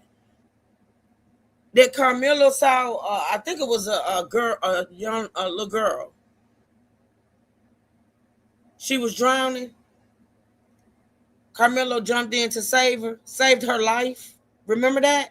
So you got this young man who, as a young teenager, saved a life. But yet he, years later, wants to take a life. Oh, yeah, Melissa, we talked about that. We're going to get into it Saturday, too. We talked about that back when we first started covering this case. Carmelo is a lifesaver. He saved a young girl years ago from drowning. He did that. They ain't talking about that, though. They ain't talking about that, though. This kid has no violence. Austin, on the other hand, is a violent brute. That's why, man, they coerce them kids. But one thing about kids can't lie to professionals under pressure. When you was told, when you gave a statement in the beginning, you can't come back in a minute later and say, well, I meant. No, what you said that night is law. Back up right here. All them white people talking about what they gonna do, they ain't gonna do shit, nigga. They ain't gonna do shit. Yeah. We already got the money they set aside for appeals bond. Why? All white jury, the judge and the DA are buddies, along with the dad, best friends. That's been our trump card. We've been holding. We already knew that, but we wanted everything to play out how they had it. I can't wait till the family. We wait on each other. Yeah. I've been riding with the family, nigga, since day one. I'm sorry, since day 5. Our white people mad because they poor. Say no, listen. I told y'all everything. I told y'all about that motherfucking trial. I told y'all. I told you so. I told you so. I told you so. I told y'all last year the boys had dope in their system. I told y'all. I told y'all it wasn't a knife. It was a compass tool. Charleston White claimed that questions about alleged drugs in Austin Metcalf's system were ignored, and argued that Carmelo Anthony was judged before all the facts came out. He also questioned whether personal connections and public pressure influenced how the case was viewed. Make that make sense? Well, Mr. Charleston White, you said you got on board on day 5, not day 1. So like I told you in my last video, I got it from here, partner. But I got to be honest, Mr. Charleston was right. The father, Jeff Metcalf, he is cool with the DA. He is friends with the judge, and this might be the wrong picture, but y'all know how these people roll. If you know, you know. I keep telling y'all over and over and over again, all these people on the same team, even Carmelo's attorney, but we'll talk about that later on in this video. So before I out, Carmelo Anthony. Rockstar, look at the attorney. The attorney we thought was going to defend him. The attorney we thought was for him. On the tape. Allegedly. Attorney, but we'll talk about that later on in this video. So before I spaz out, Carmelo Anthony never stood a chance in these sundown towns because it was all scripted from the jump. Man, run the tape. Today, justice was served. A year ago, when this senseless murder unfolded, I said that it had struck a deep nerve in Collin County and far beyond. I asked our community to ignore all the noise and instead be level-headed and patient as the process worked. And today, the process delivered accountability. We are grateful to this jury, and we are grateful that the good citizens of Collin County had an opportunity to weigh in on this case. I'm proud of the exceptional work of Bill Werski and our team of prosecutors, DA investigators, and victim advocates, and all the good and outstanding men and women of the Collin County District Attorney's Office. We thank all the parents and their brave kids who did the right thing. Despite the trauma of witnessing the senseless murder at a school track meet, they cooperated fully. They could have hired anybody they wanted, Melissa, that could practice in law in Texas. They could have hired any lawyer they wanted that was able to practice law in Texas. Now, how they chose that guy, I don't know. I do remember thinking, though, at the beginning that he would. I did think in the beginning when, I thought in the beginning that he would defend Carmelo. He's the same lawyer that got the bond reduced, remember? But one thing about, you know what? I'm going to hold that thought, what I was just finna say, but yeah. You think his parents? No. I kind of, you know what? Melissa, I kind of felt a certain way about the parents and the daddy, in particular, mama too, when they didn't show up for the sentencing. But now that I know what I know now, I get it.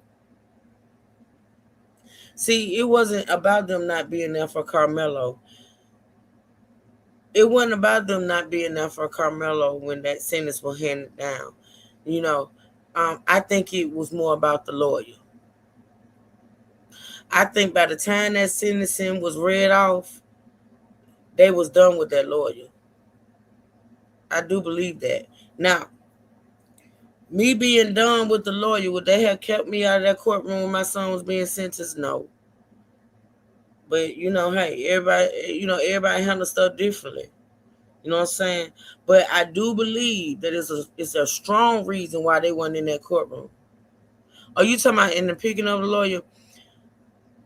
I'm just saying it like this, Melissa. I don't think those parents right now, today, the way I feel, I don't think those parents, I think everything those parents did or did not do was in the best interest of their son. I do believe that at some point in time, somewhere down the line, their hands were tied.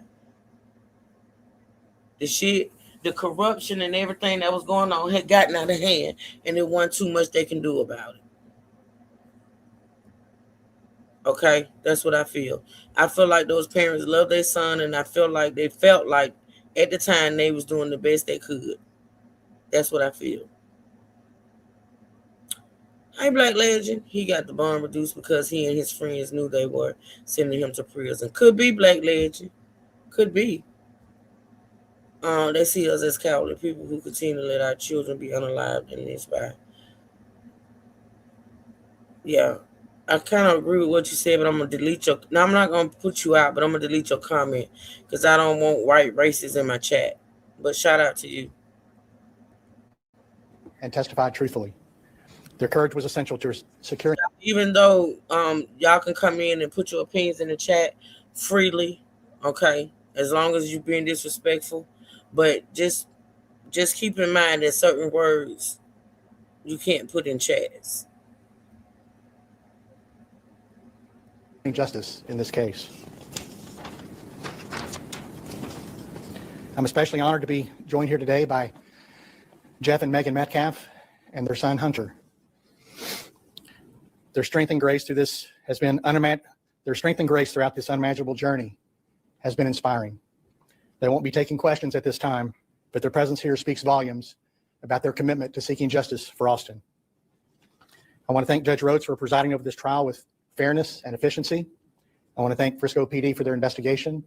I want to thank the Collin County Sheriff's Office led by Sheriff Skinner for providing the security for the courthouse. I want to thank all law enforcement throughout the county for making this a safe trial for everyone. This verdict sends a clear message. Violence like this won't be tolerated in our Collin County community, and we remain committed to protecting our schools and standing with victims and their families. Following the sentence, Austin Metcalf's family and their representative said they were satisfied with the 35-year prison sentence given to Carmelo Anthony, while they stated that no punishment could bring Austin back. They expressed the belief that the verdict and sentence delivered justice for their family. Make that make sense. And in the words of the Rude Boys, it's written all over your face. You don't have to say a word. Look at his face. That's not the face of satisfaction, him or his mother. And if I'm lying in my comment section, tell me I'm lying. They said Carmelo was guilty. No, this is the face of real guilt. See, Carmelo gets to go home one day. Carmelo can talk to his family. But these two, they knew that Austin Metcalf was a bully. So that guilt and that mental prison, they have to live with forever, bro. That's a different level. See, you wonder why they always come back years later, decades later, and say, oh, I lied. These people cannot live with themselves, man. And like I always say, if you know, you know. Some observers questioned attorneys Mike Howard and Toby Shook after they chose not to have Carmelo Anthony testify and called only a few witnesses. The defense relied mainly on cross-examination and self-defense. But the jury rejected those arguments and convicted Carmelo Anthony. Make that make sense. Then I said, wait. I smell bullshit. Those attorneys were never there, bro, to represent Carmelo Anthony for real, man. They only did just enough to get paid. And if you feel like I'm tripping, in my comment section, tell me I'm tripping. See, I'm starting to notice something, man, about this racist system. All these attorneys, either they raccoons or they work for the KKK, because they'll never represent a young black man to the fullest, because all these cases are scripted.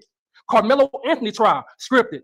Cyrus Belton, his trial, scripted. I can go on and on, but this ain't nothing new. All these sundown towns, man, they never played fair when it came to our people. Matter of fact, let's travel back in time right quick. Check this out. Many Black Americans historically faced unfair treatment in the justice system during the Jim Crow era, including racial discrimination, false accusations, witness intimidation, harsher sentencing, and wrongful convictions. In 1920, Lige Daniels, a black man accused of assault, was taken from the Collin County Jail by a mob of more than 1,000 white men and unalived without ever receiving a trial. Make that make sense. Ain't it crazy how these people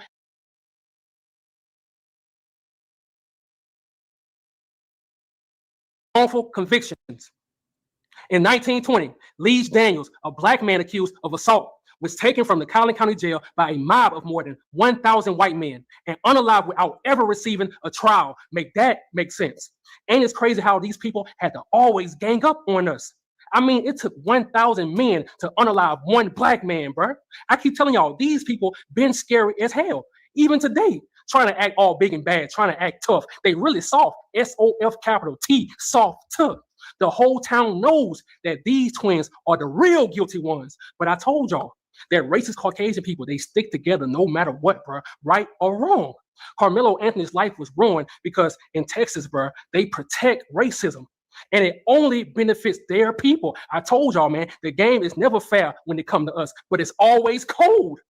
Some Black Americans have criticized what they call fake activists, saying many of the same people who claim to fight for the community were barely speaking about Carmelo Anthony online and remained largely silent throughout much of the trial. Make that make sense. See, I noticed something about these so-called Black leaders, the ones that claim they love their people so much. They was mighty quiet for a whole goddamn year about this case, bro. People like Al Sharpton, people like Farrakhan, people like Pastor Jamal Bryant, people like T.D. Jakes, people like Ricky Smiley. I can go on and on. They only want to speak up when it benefits them, bro. These people not really. I'm sorry, but I tend to agree. Why are these people not speaking up?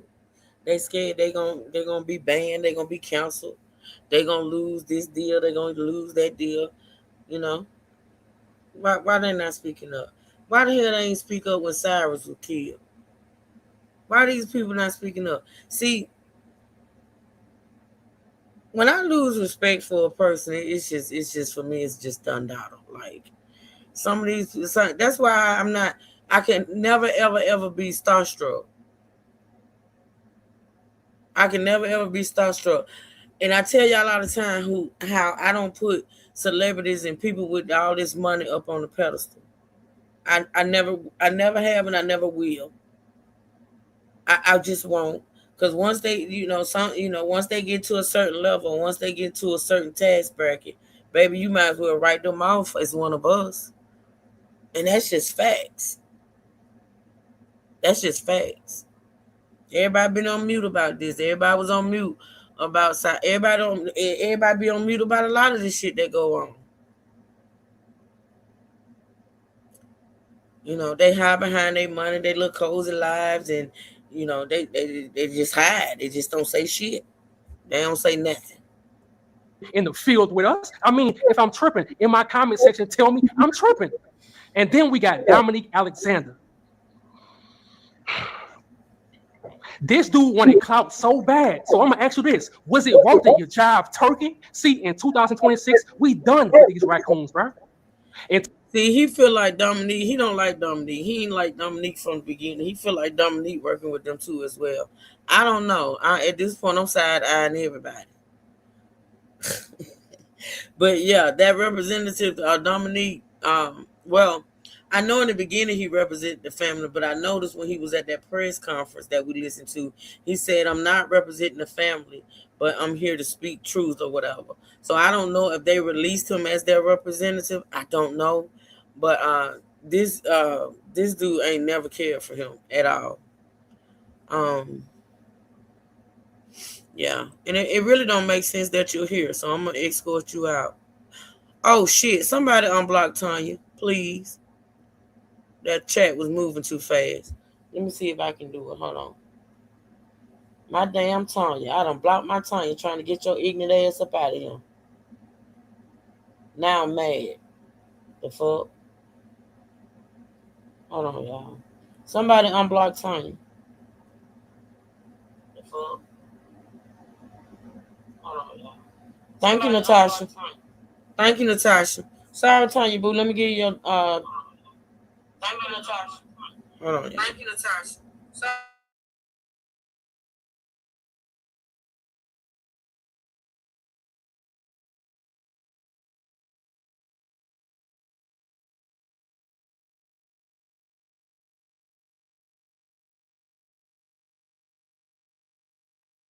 Oh, y'all weren't playing about Tanya being unblocked. Miss B hit it. Renee P in the bushes. Hey, my boo in the bushes. Y'all said, Truth, why the hell you blocked Tanya? What the hell you doing, Truth? Oh, they came in for you. So they came in, baby. They unblocked you, honey. Natasha did it, Miss B, and Renee was at it. God. I know what I'm talking about.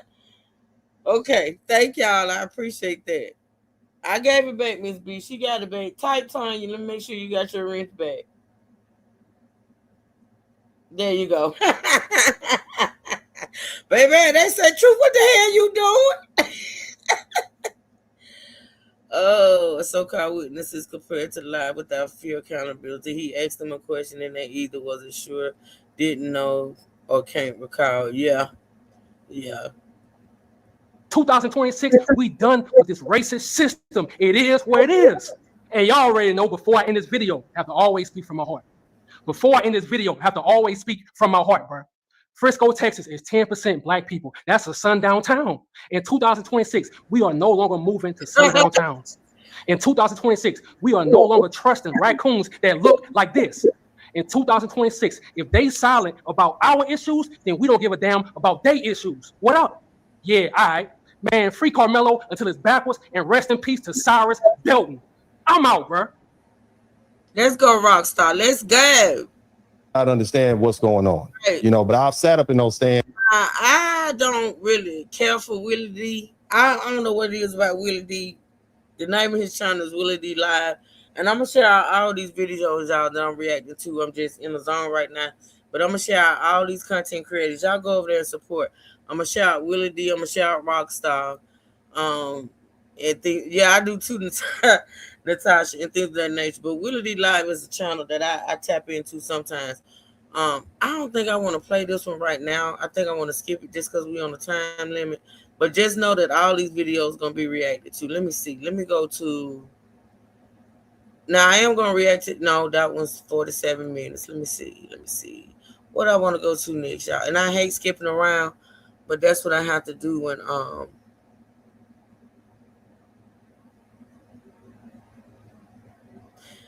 We're finna get into some interviews, okay? And it's 12 o'clock. I probably got another hour to go. Which one should I play first? So, Nika at Night interviewed Dominique Alexander, which I think probably is a good interview. But I want to get to the parents first.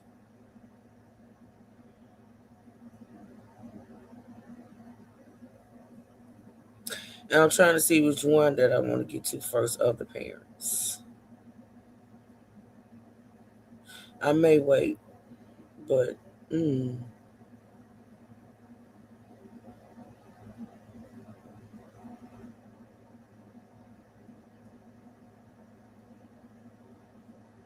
where is my clip where the parents spoke at CBS? I know I played one.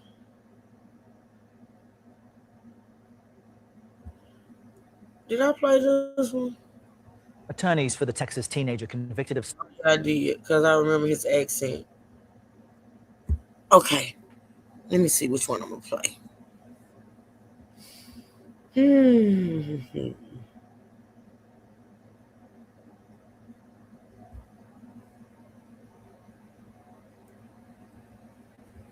Differently. I know, Kayla, you said you wish you had gone to that track meet.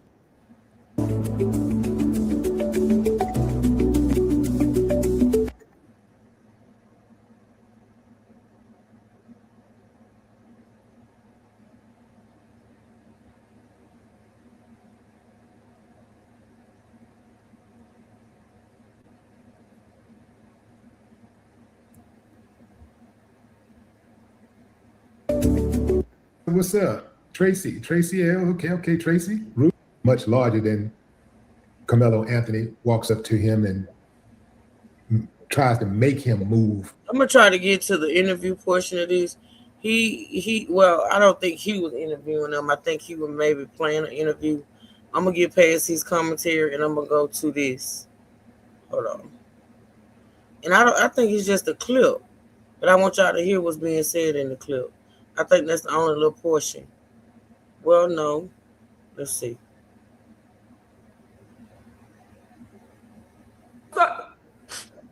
I say almost because we are in America, and we know America has a sordid history of totally ignoring justice for Black people. Yeah, I got to go out here and get my... I'll be right back. Y'all give me about 1 minute. I'll be right back.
All right, I'm back. Hey, Renee, baby.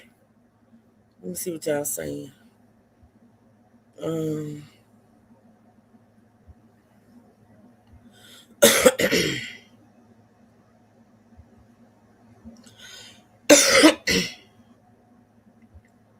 Get some rest, Renee. Can't get past his voice. Totally railroading Black people, especially when it involves a crime against a white person or they're being tried. It's the struggling to talk for me. It's like he just let me speed him up. For some type of offense against white people. I want you to hear what Carmelo Anthony's father said in regards to hiring their white attorney. This is why I want y'all to hear this part, because this is the daddy speaking on the regrets he has for hiring that attorney. Let's listen. In regards to hiring their white attorney. Believe your son received a fair trial? Absolutely not. Absolutely not. Absolutely not. And we're gonna keep fighting. We will not stop fighting for justice for my son. And as parents, have you all struggled with guilt, asking yourselves, is there anything differently? I know, Kayla, you said you wish you had gone to that track meet. Is there anything that you both wish you could have done differently? I wish I would have just been rebellious. I was told, don't talk to this person. Don't talk to this person. I feel like it was just... Hold on, let me slow it down. Let me slow it down a little bit, so y'all can understand what he's saying. Wish you had gone to that track meet. Is there anything that you both wish you could have done differently? I wish I would have just been rebellious. I was told, don't talk to this person. I feel like it was just a setup. Now, say they told us, go get white attorneys. Every black person I went to a white attorney. No white attorney, they set them up, pushed them. Hey, here you go. I mean, no objection. He said he was told to get a white attorney.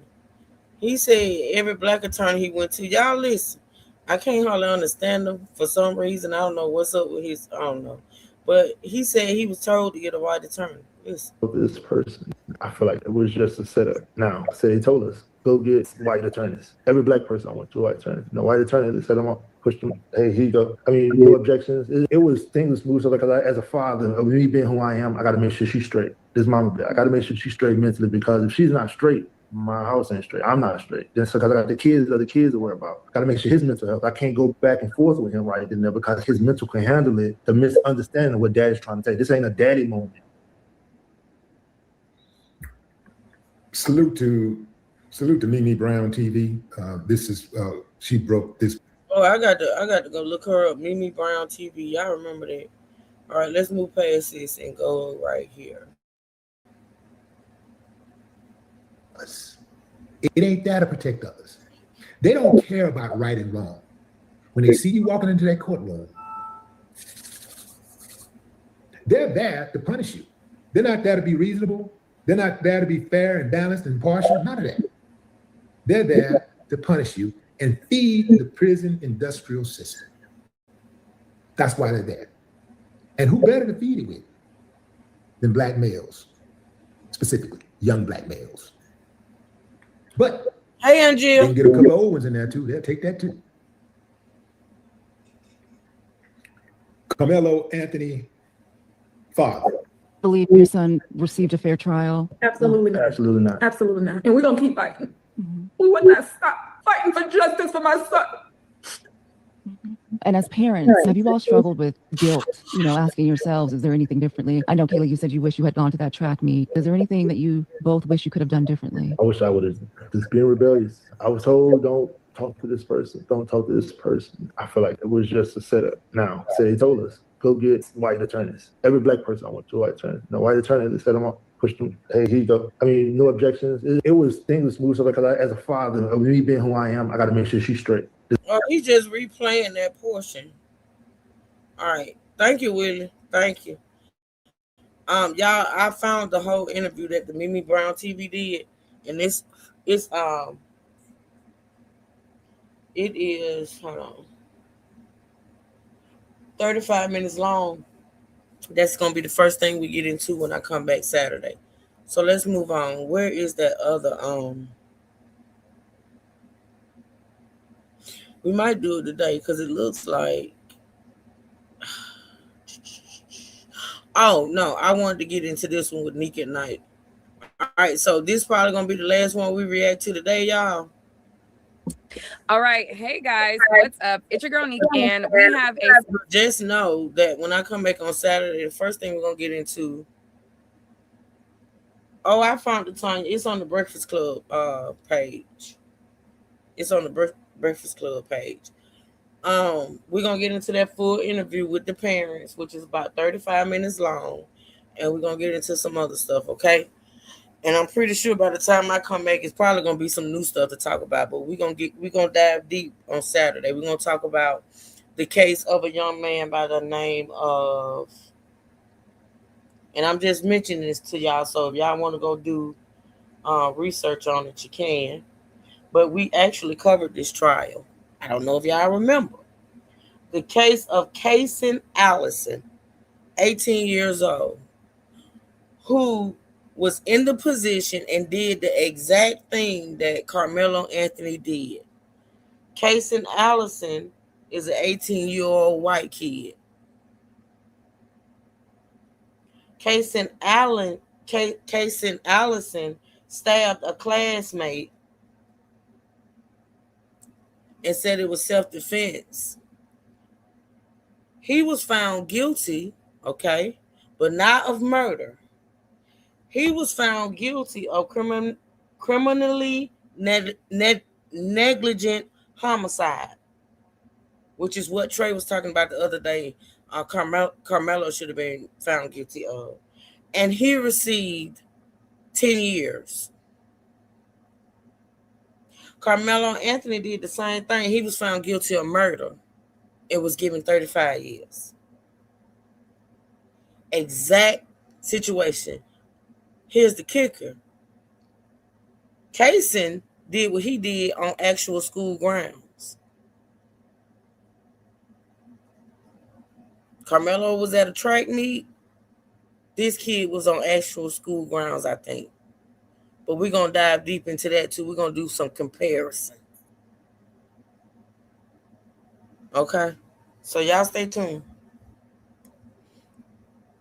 Now, this is Nika at Night. Shout out to Nika at Night, and prayers up for her and her strength and what she's going through, because I still think Nika is still going through. I saw some stuff that I'm going to get into. I'm going to do a whole live on this whole Nika at Night situation, but prayers up for her strength and what she's going through. But Nika at Night got an interview with Dominique Alexander, the ex-representation of the Anthony family. Let's listen. And this, like I said, y'all, this is going to be because this is an hour long. And I know by the time this is done, I'm going to have to go. Okay? Hate to, but I got to. All right? Let's listen. Special guest by the name of Dominique Alexander. He has been representing for the Anthony family and been there since last year. I remember a video of you coming out of the court with him during the bond hearing that had got reduced. Can you tell us a little bit about yourself and how you became connected to the Anthony family? So just to introduce myself, I'm Minister Dominique Alexander. I run an advocacy organization, one of the largest human and civil rights organizations here in North Texas, called the Next Generation Action Network. And we was founded in 2014. We've been a part of a number of high-profile cases in this organization. I founded this organization when I was 25 years old. As a person who is connected to the social justice community across Dallas, I remember last year when this situation happened. And just like anybody who is just living here in North Texas, we're looking at, our local media, and we're seeing all of these posts and stuff about this situation, right? Mind you, it's important to note that this day, most of us was all under a tornado warning, right? It was pretty much a bad weather day. But I remember these posts and I remember these comments. And then I also remember Megyn Kelly talking about it. And all of these white supremacists basically comments, and it was like, this thug, this nigger, this blah, blah, blah. And I'm like, okay, what does that have to do with everything? You know what I mean? Because, normally a case of this in the regular sense, this is not a case that we would normally get involved in, right? You know what I mean? But because of the reaction of the situation and the violation of due process, we were like, no, something got to be done. So the next morning, I'm getting calls and inbox from everybody saying, Dominique, you got to help this baby. You got to do something. You got to get involved or whatever it is. And I don't know them. And I'm like, okay, well, somebody got to get me connected to this family. At this point, if you're looking at the reactions of what's going on and even credible news sources reporting of Carmelo Anthony, I'm thinking, I'm pulling up on an apartment, I'm pulling up on a Section 8, whatever it may be. Not a two-parent household, not a beautiful family, not in a gated community and blah, blah, blah. I'm not pulling up to a 4.0 GPA student, none of this. You know what I mean? Like, I'm not knowing this. And so I remember we got there and we met with the family and just trying to really just get involved with it. And I remember having one of our general counsels, Kim T. Cole, come there. And I had there was another person brought an attorney by the name of Billy Clark, and their sole purpose was to get to Carmelo and say, "Hey, sit back, shut up. You got support. We're here." Also show him the photo of his family, everything or whatever. And I also talked about, because we are an organization who is well known in North Texas, it's important to know that we brought the largest protest in Collin County history after the McKinney Pool Party incident in 20. Dominique, this ain't about you and your organization. Quit doing the shameless plug and get into what this case is about. Now, I got my side eye on you too. And that whole comment you made about Section 8, it don't matter if the person is living in a Section 8 house or living in a mansion. Everybody deserves representation. They deserve adequate representation. And that worth should not be judged by how much money they have. Now, I tried to ignore that statement you made. But you sitting up here with this whole shameless plug is getting on my damn nerves. Can you get to the point? 2015, when the young African-American lady was slammed by Officer Caseboat, Eric Caseboat. I was 26 years old when that happened. I'm 37 now, so more than 10, 11 years ago. And so we reached out to the Frisco Police Department about all of the threats and the safety concerns of the Anthony family. And our job as an organization was to help support in any kind of way and advise and support this family. And of course, our organization was there to support in making sure that security from whatever, from a realtor standpoint, everybody, anything they needed at that point, from moving, from everything or whatever.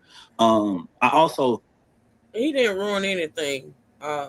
That's your opinion, Marcus, or Marquise, however you say your name. He didn't ruin it. Corruption ruined it. See, because I know I give this dude the side eye. The fact that because he represented that family and he was doxxed and he was dragged and he was this and that and the third, that wasn't fair. The judge that granted, that lowered his bond being doxxed and harassed, that wasn't fair. He didn't ruin the case. The case was look, I can't go deep. I don't have time. But no, he didn't ruin the case. The case was corrupt. The whole process was corrupt. Period. I also wanted to mention something about this too, because I saw some people talking about this in the last couple of days.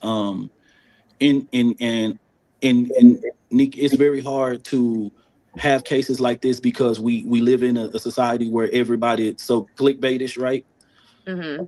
The Next Generation Action Network do not choose attorneys, right? We just. All right, well, I'm gonna pause you. I don't want to jump ahead. No, I know there's so much that you want to say, but before we go any further, I want to. So I just want to know like a little bit of background about you, your organization, and basically it sounds like you started to get involved with the Anthony family after you started seeing all of these death threats, all of these mischaracterizations, and things like that.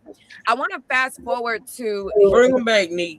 Bring them back, girl. Bring them back, because I don't know what the hell he got going on. Shout out to Nick at Night. His press conference. This was very early on after the situation happened. It was Carmelo Anthony's mother, his father, and I believe you spoke as well. I'm going to play a little bit of it. I'm going to ask you questions about it, and then we're going to keep going, down. I'm going to try to move, swiftly down, but we're going to get to the lawyer thing because that's something that a lot of people. You heard what he said, Ms. Lynn. Somebody he thought I didn't walk up to a Section 8. It don't matter. So if it had been a Section 8 house, what you would have done? Turned around? Are blaming you for some reason. So we're going to get to that, but let's start right here. It's my life's mission to ensure. Oh, wait. As a stay-at-home mom, I made it my life's mission to ensure our children are loved, nurtured, and supported every step of the way. Welcome to the chat. Forrest Smith? Welcome. In wake of this tragic incident, our family has been under attack. Whatever you think what happened between Carmelo and the Metcalf boys, my 3 younger children, my husband, and I didn't do anything to deserve to be threatened, harassed, and lied about. The lies and false accusations that have been said about us, especially over the past week, has been overwhelming. The lies and their amplification put my family in danger, as well as everyone in our community, everyone involved in the investigation, from the police, the attorneys, and the court staff. Our address and my husband's previous employer's address has been put on all social media platforms. My husband had to take a leave of absence because All right, I'm gonna fast forward because I think you start talking. he's been raised in a two-parent home with structure, stability, love, and we put God first in everything that we do. We believe in the Constitution. We believe in the laws of this state, but those laws must apply to all of us, not just some of us. To be clear, we will not speak publicly about specific details of what happened under the tent on that rainy and awful day. There's an active investigation that everyone involved wants to be full and fair. We believe in the legal process. All right, I'm gonna pause her right there. So that was the beginning of the press conference. And somewhere during the press conference, I believe the Metcalf father ended up coming to the press conference and he was turned away. Can you tell us about that? Well, so this is the press conference. So mind you, this is after the bond hearing, right? Okay. And this is when Judge Tucker, the judge that was hearing the writ that was filed to hold the bond hearing. This is before indictment of the actual case. And so, of course, we know she reduced Carmelo's bond down to $250,000, right? And so one of the reasons why this press conference was even held was because of the fact that when Judge Tucker was getting all this heat, there were people and right-wing people and false journalists that deliberately put out that Carmelo Anthony's family had bought a car and a house with their gifts and go money. And many people ask me why we have press conferences, blah, blah, blah. Judge Tucker was about to literally put Carmelo's bond insufficient because it got so believable that it was on TMZ, it was being online on CNN, it was everywhere. You know what I'm saying? And we like, what? Wait a minute, this. And so, I said, okay, Kayla, you got to speak. And, it's really hard for me to hear Kayla because if you know Kayla in her personality. Kayla is Kayla is the mother. Carmelo Anthony's mother. And Kayla is a strong person. But a person with, just less words, don't do too much talking or whatever. And I know that took a lot out of her to really do that. But so we held this press conference because they deliberately lied, and we had to have the platform respond and say they did not even have access to the fund, right? Prior to the press conference. Now, mind you, this is the Anthony family was unaware that Austin Metcalf's dad was in the actual building. They were Andrew and Kayla was in the secured area. They never saw Jeff. They never saw him at all. And I remember getting one of the reporters to tell me that's the dad. I remember JD Miles with CBS 11 told me exactly, and I was like, the dad of who? Because for me, I never saw him. I never met him in person, so I don't know him. You know what I'm saying? I could have. And so I remember we had to delay the press conference about 45 minutes just for the police to escort him out. We also saw, why couldn't he be there? This was a criminal case. He could not be there. You know what I mean? This family could not be around him, right?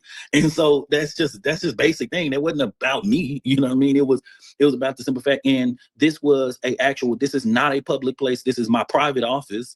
And you came to a thing that was reserved for press.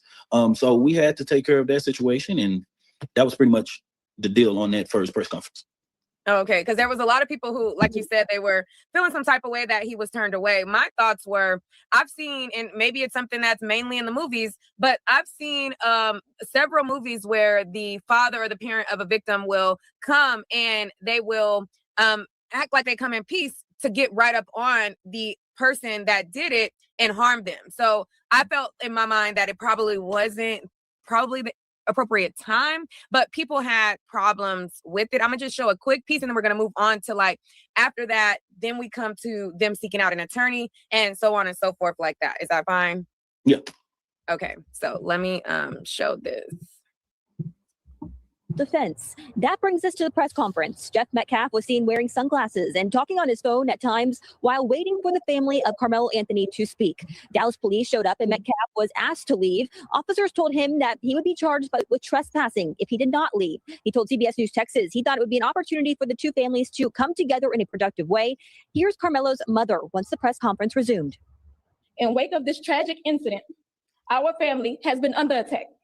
Whatever you think, what happened. All right, and hold on. I think there was something where the father spoke and he was saying that he wanted to come in peace and he was praying for the Anthony family and he was like all of these things. Well, it's a stark contrast, and if I can find it, I'll put it up. But I thought it was in that clip. But it was interesting that in that press conference where people were saying that he comes in peace and love, it seems like his position now is hateful. It was the same way. Let me make this very clear, because even after this, he lied on social media saying that when he was told to leave the first time, he left.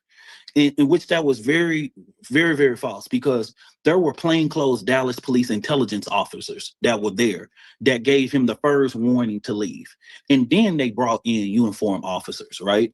And in this situation, this is not based on whether Dominique Alexander deems this appropriate. This is advice from an attorneys and all of these different types of things. Can this happen? He's here, you know what I mean? And like, no, they can't be around each other. You get what I'm saying? Like, you got to, okay, this is not me saying, bringing my security, which we had security there. I could have literally had my security team escort him out, but to be respectful, I had Dallas Police Department escort him out. You know what I mean? I'm pushing my team back and I'm telling them, hey, don't say none of this, man. Let them handle it, whatever it may be, because I don't want nobody, and I want none of my team saying, or somebody saying they put their hands on them or this, that, and the third. Watch them, but don't say nothing else to them. You get what I'm saying? Let the police department. I never personally said anything to him or whatever, because like I said, I didn't even know who he was. You get what I'm saying? One of the things I'm trying to get people to understand, and so it's like, oh, he came to pray. Why can't he be there? Why can't he this or whatever? And it's like, how am I supposed to find out that he come and pray when he ain't said nothing to us? He ain't came to the organization that is holding the press conference and saying that. He's not coming in, introducing himself. That man came right in there and stood right there on the side of that podium and said nothing. So how was I supposed to know he came to pray or whatever this is or whatever? Like, he didn't come as a person like what he tried to say on social media. But of course, like you said, Nick, that whole tone changed very quickly. Right. And I see a lot of you guys coming into the chat and you keep saying, who is this guy? Who is this guy? Who is this guy? So Dominique Alexander is a person who has been an activist, and he has his organization for activism and getting justice and things like that. I'm sorry if I butchered it, but you can clarify afterwards. This is him after, this is you guys after the bond hearing. Am I correct? Mm-hmm. Okay. Yes. So this is Dominique Alexander after the bond hearing with Carmelo Anthony. When this was after he was released. Okay. This is when we took him home. And then this right here, you are with Carmelo Anthony's mother and father and some other family. That's a part of my team right there. Those two guys. Okay. And oops, what happened? All right. And then right here is the you speaking to Carmelo. That was Carmelo first time meeting. All right. Come on, man. Just follow the baby behind us. Just stay close, okay?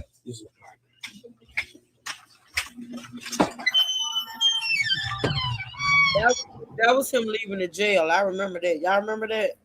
That was him leaving. That's when Carmelo got released and they were leaving the jail. Mm-hmm.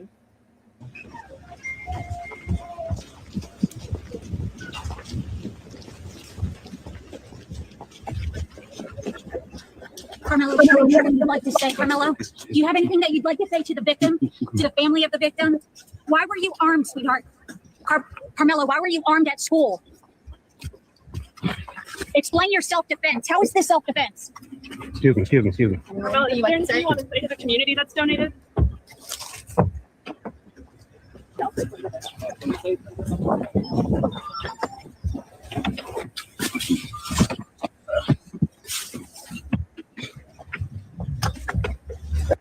All right.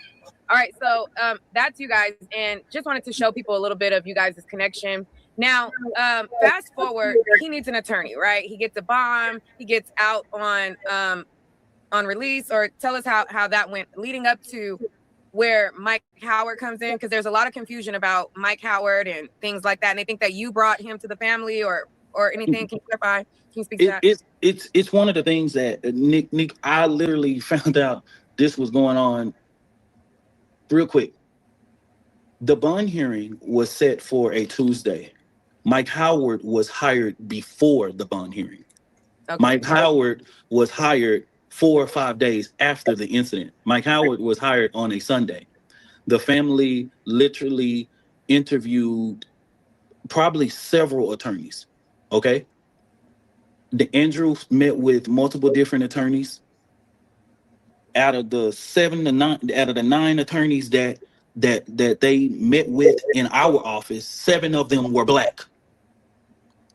And I told somebody earlier today, I said, what I'm not gonna do is sit here and explain myself and act like it was a whole bunch of Black attorneys in April of 2025 ready to go to Collin County. If anybody's telling you that, they're lying. And the truth you said half of them were Black when they interviewed, or half of them, more than half of them were Black that they met with, they met with, right? As an organization, we can't choose an attorney. We can't even be in the room because of attorney-client privilege. There's no credible attorney that is going to even want me in the room or anybody from our organization in the room at that time, let alone this is a sole choice. You know, we've been around for 12 years, and like, this is not my first rodeo. We have cases of Crystal Mason that was sentenced to 5 years for illegal voting in the state of Texas. Like, you know, we do not get in the practice of choosing attorneys for families. Mike Howard was sent by a recommendation by many different people, links and everything. Whoever was literally available to be able, that wanted to consider this case. Now, mind you, as people are looking at this, they have to remember this is not Dallas County. This is Collin County. So one, you have to have somebody even willing that want to actually practice in Collin County. This is a county that has a real history of racism and bigotry, and we saw that displayed. So we have these Black attorneys, right? We have this pool of Black attorneys who was interviewed by the family. And you mean to tell me these Black attorneys, see, this is what I can't do. So you mean to tell me, according to what he's saying, and I wish he would just be direct and quit going all over the place, but according to him, allegedly, you have these Black attorneys that this family is interviewing, and these attorneys are intimidated. They didn't want to go to Collin County to defend this young man. See, what is it about Collin County that we don't know? I mean, we could assume, but what is the real deal, Holyfield, as to why these lawyers didn't want to take this case because of where it was located? And these Black attorneys, what's up with y'all? Like, what's up with y'all? You know, like, what y'all, pussy? I'm just saying, like, it wasn't because the family couldn't pay you. It wasn't because you didn't believe Carmelo was necessarily innocent, but you were scared. You were scared. So what is it about this county that got these Black attorneys so scared? Think about it, people. Just saying. And so all of a sudden, when this situation go down, it's like I'm seeing all these social media posts from different people. Have y'all ever heard of, like, when some shit go down? Like, let's just say, have y'all ever heard of or thought about the fact that lawyer, being as though this family couldn't get one of us to represent their son, and you know, certain people may have known that. Do you think it's possible that this guy that ended up representing Carmelo was sent in as a mole? Not necessarily a mole. Do you think he was sent? that white attorney who took the case, right, knowing that this family couldn't even retain one of us to represent their son, is it possible that old boy was sent? I'm just asking. I'm just saying. Talking about I would have did this, I would have did that, and I'm like, well, you know, my phone all that displayed, and so all of a sudden, when this situation go down, it's like I'm seeing all these social media posts from different people talking about I would have did this, I would have did that, and I'm like, well, you know, my phone number and my email is on every one of my social media accounts. So if you had interest in being part of the Carmelo Anthony case, you could have emailed and made that concern known. So do you know who gave them the recommendation to hire a white attorney? It wasn't a recommendation. There were multiple different people, even including people in their family, about this white county, about hiring a white attorney or a black attorney, but it wasn't just. If he would get to the point with his, this motherfucker must have ADHD or some shit. Like he cannot stick to the point to save his motherfucking life. But if you listen to him, he's validating what we just heard that daddy say. Okay, he's basically validating that what the daddy said. The daddy say he was told hire a white lawyer, hire a white lawyer, hire a white lawyer. He was told that by black attorneys. The black attorneys that he tried to hire said, hire a white lawyer. We too scared. We scared. We scared. We're going to be doxxed like the judge was doxxed. We're going to be doxxed like Dominique was doxxed. We scared. We don't want to do it. So these black attorneys who this family tried to hire told them to hire a white attorney.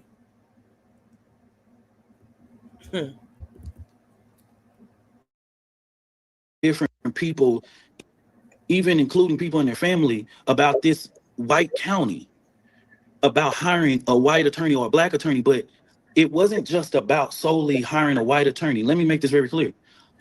Mike Howard was hired. Toby Shook was added by Mike Howard as his second chair. The family didn't choose Toby Shook, right? Okay, so it wasn't no all-white lawyer team or whatever it is. They didn't hire that, you know what I mean? And even to be transparent, I even had them in requesting and saying, hey, y'all need to add a black attorney on multiple different things. I can't sit here and go right now and talk about all of the things that we talked about, but some of the sentiments that people have, I share with them personally, right?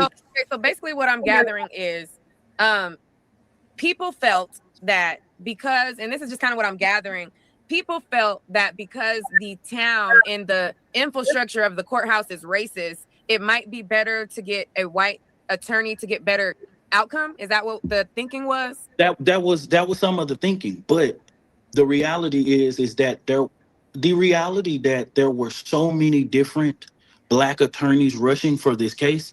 That's just not true. It's not true whatsoever, right? And one of the black attorneys that we met wanted to charge this family $500,000.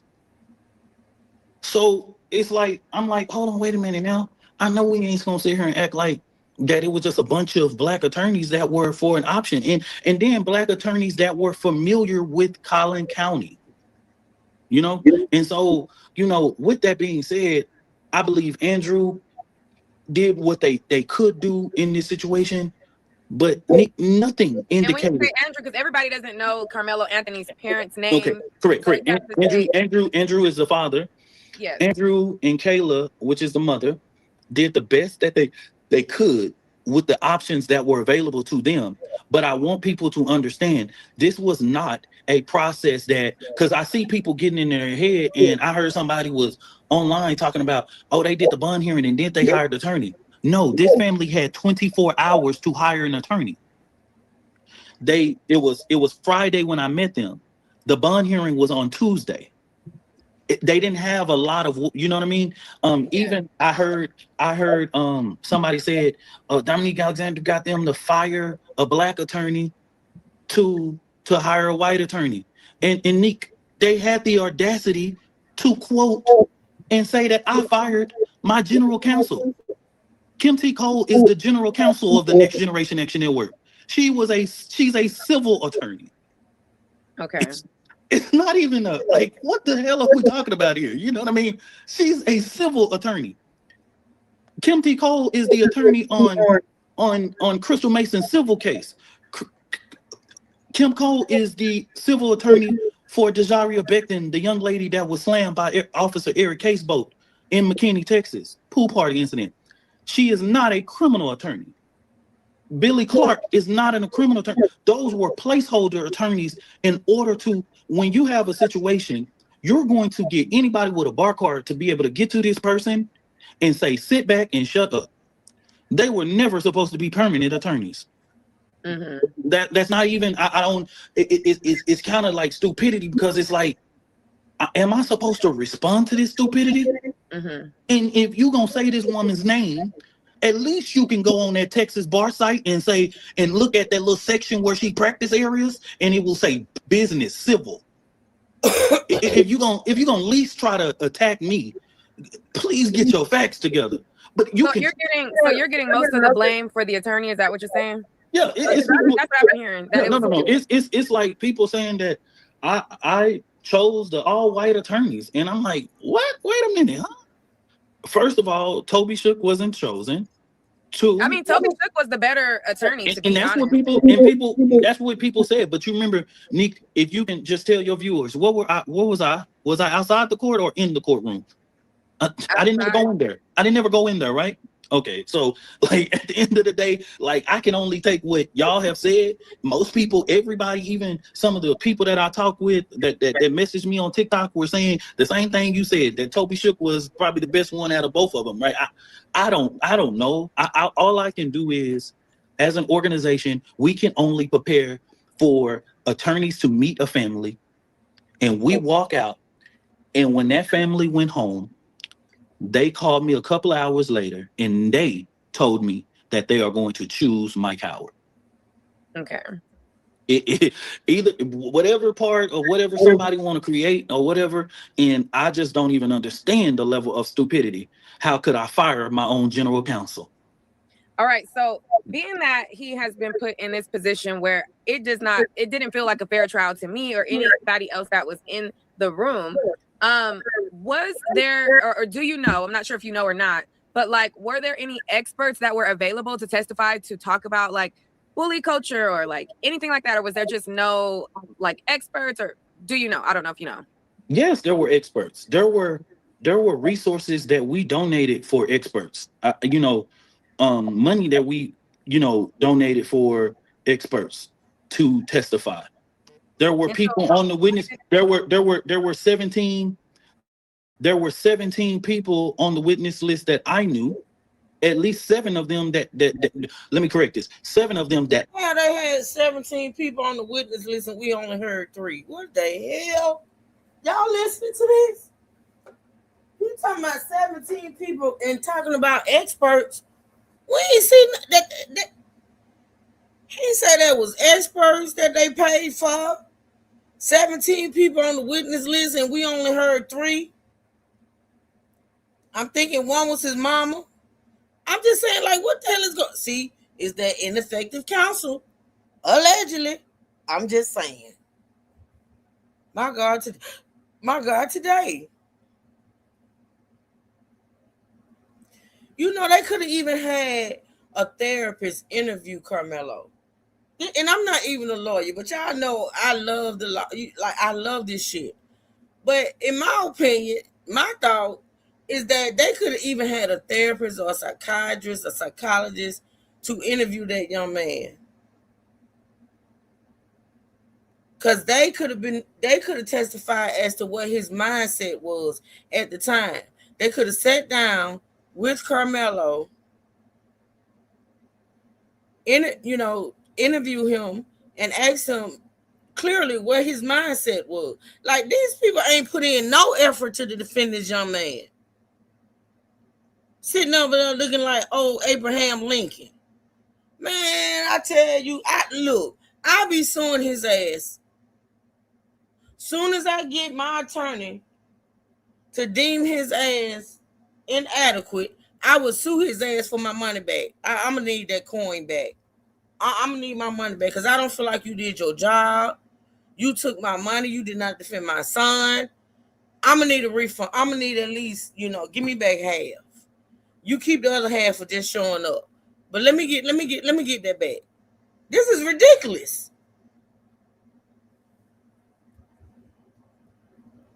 I knew that weren't even called. What'd you say, Dominique? There were experts to testify. There were people on the witness. There were 17. There were 17. Hold on. Why do black folks think they can sue for everything? Because we know we can sue for everything because there's a justice system out there. You seen some of the shit that people done sued for? How the fuck that's not how it works? I don't know why I picked you to respond to, being as though we done had several trolls, but it's just the ignorance for me. There's a justice system. People are suing for some of the most bogus shit and winning millions. Are you okay? Now, what I'm going to do is I'm going to get your ignorant ass up. Hold on. So I'll make sure I don't delete the wrong person. That's not how it works. Get the fuck out of here. That's how that works. The hell you mean? People sue over some of the dumbest shit. Can you discuss team takeovers and shooting your ops? No, we don't do that, baby. He admitted to stabbing him off the rip. He was lowest class type black. If it wasn't Austin, I'm sure someone would. Well, we'll never know, will we? Maybe it should have been you. Just saying. All right, moving on. Stupid ass motherfuckers. People on the witness list that I knew, at least 7 of them that let me correct this. 7 of them that I knew that weren't even called. Y'all hearing this? Are y'all hearing this for somebody from behind the scenes? That these people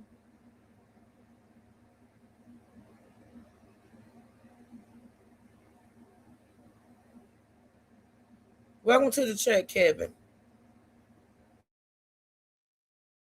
Were people on the witness? There were 17.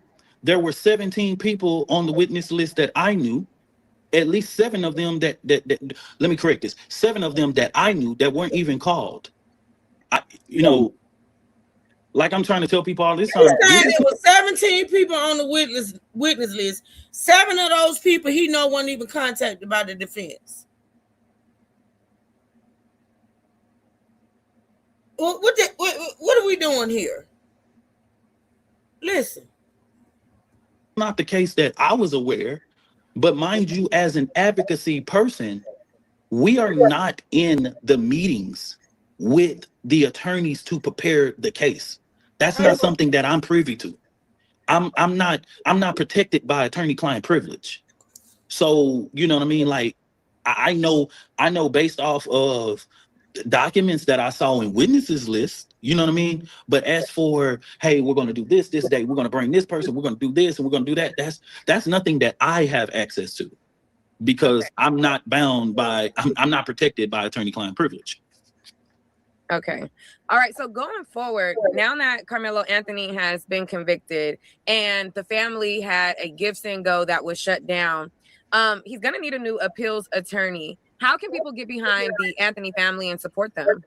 Well, so based on the rules of Give-Send-Go and what I told the Anthony family today, the fund has to be created as a legal and it has to directly be administered by an attorney. That's based on their rules of their platform, right? In which the Anthony family was like, okay, that's cool, whatever it may be. And now they have the process of being able to look for an appellate attorney. We know that they had 3 conversations with different appellate attorneys. There's not just one sole person they had conversations with today. And that's pretty much it. But they're going through this process so that they can make the decision on who they want to hire as the appellate attorney. All right. Another question that a lot of people, or a rumor that a lot of people are spreading is that Mike Howard was a public defender. So people are trying to say, hey, the family raised all this money to get an attorney, but yet he ended up with a public defender. Can you explain Mike Howard's background and if he's a public defender or anything about that? Mike Howard is, I don't know anything about being a public defender. I don't know anything about that. I do know that Mike Howard practices in Dallas and Collin, and has practiced in Tarrant County. I don't know about no public defender or whatever. I can't speak to that. All I can speak to it is that he. Yeah, you can, you ignoramus. Yeah, you can, because you just sat there and told us that he was hired. You just sat there and told us that the family interviewed him amongst other attorneys.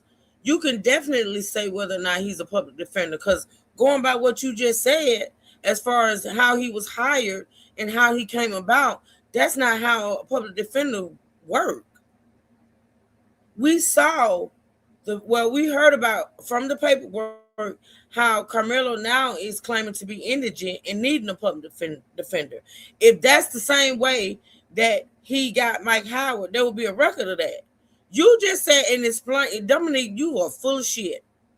You just said and explained how Mike Howard was hired. So you know he's a paid attorney. You know this family paid that man. But why you don't want to say it, I don't know. Because you got you've been had my side out, but this stuttering and this talking around shit and acting like you don't know certain shit. If you're not gonna come out here and represent this family to the fullest, you need to get the hell on.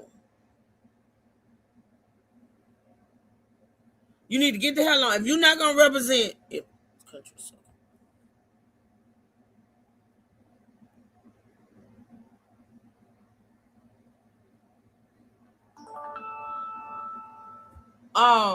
yeah, you can't do that. You see, what I think you're doing, to be honest, is doing what you're doing to bring awareness or whatever to attraction to your organization. Because when you all in, you all in. And when you represent somebody, you represent them to the fullest. Don't do that. Don't act like you don't know that this man was a paid attorney and not a public defender. Now, whether he is a public defender, we also know that certain public defenders have their own practices too as well. I'm just saying, we're not going to do the bullshit with you, Dominique. Was retained. So that means that he was not pro bono. No, he was retained. He was paid for. Okay. So, because I want thank you. There you go. There you go. You done found your balls. Say it. And quit having people think that this family set up that fund to help with attorney's fees, yet they didn't use it for attorney's fees because it was already lies being put out there.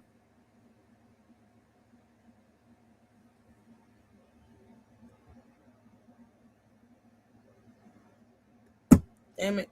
Hold on. It was lies already being put out there, like that one that was just told.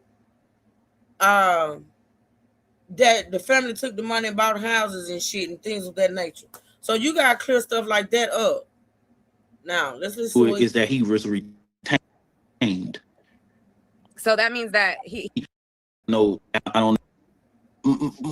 Mike Howard is. I don't know anything about being a public defender. I don't know anything about that. I do know that Mike Howard practices in Dallas and Collin, and has practiced in Tarrant County.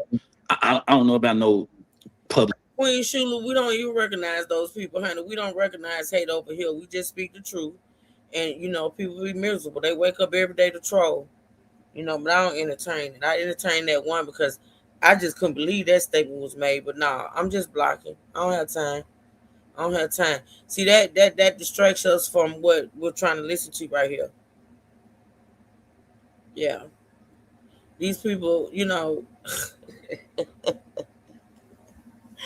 it be the people that wake up mad every morning because they woke up. It ain't our fault. God bless you to see another day. The fuck? Get some counseling. Public defender or whatever. I can't speak to that. All I can speak to it is that he was retained. So that means that he was not pro bono. No, he was retained. He was paid for. Okay. So, because I wanted to clear that up because a lot of people were spreading that. You know how social media is. They don't verify or fact check. One person says it and then it spreads like wildfire. So I wanted to ask you specifically. Mm-hmm. Yep. Is there anything that you wanted to clear up or speak about or say? Well, Nick, thank you for having me. I spoke about all of the things that, you know, I kind of wanted to say or share or whatever it may be. Like I tell people all the time, you know, I can only be who I am as a president of the Next Generation Action Network. If someone doesn't agree with my post, but you know, I have a problem with somebody trying to sit here and say anything about me when all I'm going to ask, did you know Carmelo Anthony's name in April of 2025? And what did you do? What did you support? I know we were out here risking our lives. I know that our organization did everything, dealt with the death threats, dealt with everything that we possibly could to keep this family safe and protected, right? To ensure, you know, when you see me escort Carmelo Anthony out there against security advice or whatever it may be, it's because Carmelo is all of our babies. You know, Nick, I had to leave yesterday because, you know, I always tell somebody, Carmelo is like a nephew to me. I know Carmelo. Most people know him as a hashtag and a name. I know that baby. I sat at dinner tables with him. I prayed with him. You know what I mean? It ain't no, it's not a show for me. It's not a clickbait. Kayla and Andrew is like a brother and sister to me. We're locked in forever. It's not a client. That's my family. You know, everybody can, this precious boy, I know that heart. I sat down, broke bread in video games or whatever it may be, you know? Yeah. I know How can who. we speak to grandma? Grandma was strutting it in there. I don't know if the Anthony parents are up to speaking to us. How can we speak to, I know they did an interview earlier, but how can we speak to grandma? Grandma, man, I'm gonna have to ask Kayla because I'm gonna have to see. I ain't never had a And how request. can we speak to Kayla as well? I ain't never, and let me say this quick. Kayla is talking. And today I told them, I said it was important for them to speak. That's why many people, y'all don't have to have me speak anymore. Like that's y'all speak. And in the world to know the pain, to understand and be able to talk about the situation. And so, you know, but I can say, you know, I'm gonna make sure that they can get on your platform to speak with you and then kind of go from there. But you know, right now they are preparing for this appeals process. This is a long uphill battle. Like, you know, I told somebody earlier today, listen, I'm not the oppressor. Focusing on me trying to do this, saying who did this, who did that all of that doesn't even matter. Mm-hmm. What matter is that a baby was railroaded in a courtroom.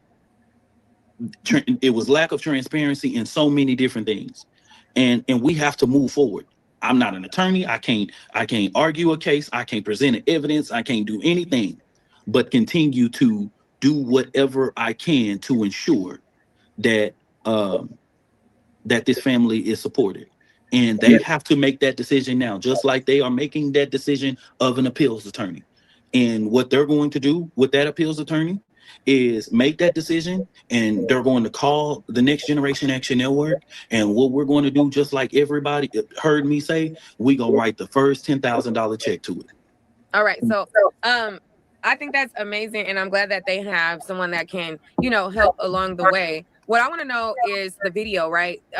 Taking it back to the case. There's so many conflicting stories about this video. Now, what we saw inside the courtroom was a grainy, hard to see video, but there was a lot of people outside the courtroom who said that they went to ISD and watched the footage and said that it was clear, and they said that they saw more than what we were shown. Can you speak on that? Well, so Nick, you know I wasn't in there, right? But I can tell you I did see the video at Frisco ISD. And the video that at Frisco ISD, it's not like you can sit there and look at the pimple on someone's face, but you can identify what's there, right? In front of you. And so what has been described to me, you know, is like, no, you could at least kind of know and count how many people right there. You know well, what we I can count how many bodies, but we can't see like faces. You know what I mean? Like we can see like, okay, somebody sitting right there, somebody sitting right there, but we couldn't see like Carmelo in Austin's face, or you know what I mean? It just was like kids there. Mm-hmm. Some people were saying that they were able to see him getting jumped. I couldn't see that. So I was wondering if you guys saw something different. No. No, it's not. It's not. I didn't see that with that video. No, I didn't see him. I didn't see him getting jumped. Or, you know what I mean? Like I saw movement over there. I saw that there was multiple people around him, but I didn't see. He was getting. You know what I mean? Like the altercation. No. Oh, okay. If you guys have any questions, we have had Dominic here for about 40 minutes. If there's anything else that he wants to clear up, he can. But if there's any quick questions that you guys have in the comments, put a Q first for question. We'll take a couple. And then if he wants to expound on anything else. But in the meantime, if you guys put in your questions, I kind of cut him off when he was saying that he's going to start with the first 10,000. And I'm sorry, because I'm one of those people that when something pops in my mind, I'm like, let me ask before I forget. But let's take it back to the 10,000 that you're going to start with. So when they got this first attorney, your organization started with a 10,000 donation, and you're saying that you're going to help his next appellate attorney with a $10,000 donation. Is that what you're saying? Our organization helped raise more than $600,000 for the org. And in the beginning case, I couldn't even, because I'm not the organization's financial person, but it was way more than 10,000 of what we got given through the beginning process. I don't know what the final count is or whatever, because I don't even know. Like, because we paid for experts, we paid for security. There was multiple different expenditures. Y'all wasted y'all money then, baby, because we didn't hear not one expert. I don't believe not one expert was called. This is ridiculous. Like, what are we doing here, people? What that man name? What the attorney like? Mike Holmes? What the name was? Somebody need to call somebody that knows somebody that can do something. Homeboy ain't do his job. I agree.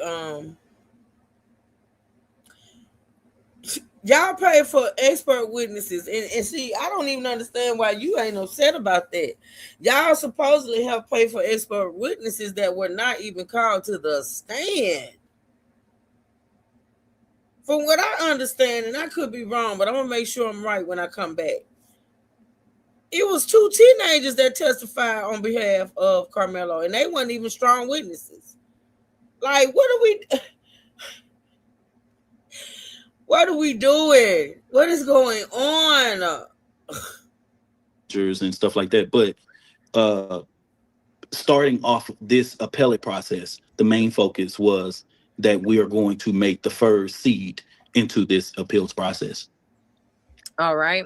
So I'm going to take a couple questions. One person said, can they bring charges to those kids who lied on the stand? No, they're not going to. Yes, they can. Perjury. Because, do it. Many things that they said. They'll charge them kids with perjury. They're not going to do that shit. I just knew that they were coerced. They were lying. They can, but is that likely in that county? No. Just ask Neek. Do she think that's likely in that county? You know what I mean? No, I think that they got the narrative that they want, and they're not going to, like, why would they arrest the people that to me, it seemed like the prosecution coached the kids, because they were like, they did. And Neek, when she came out here, and y'all remember the live we reacted to, she said that the kids sound like they were coached. She said it. She said they sound like they were coached. I remember her saying that.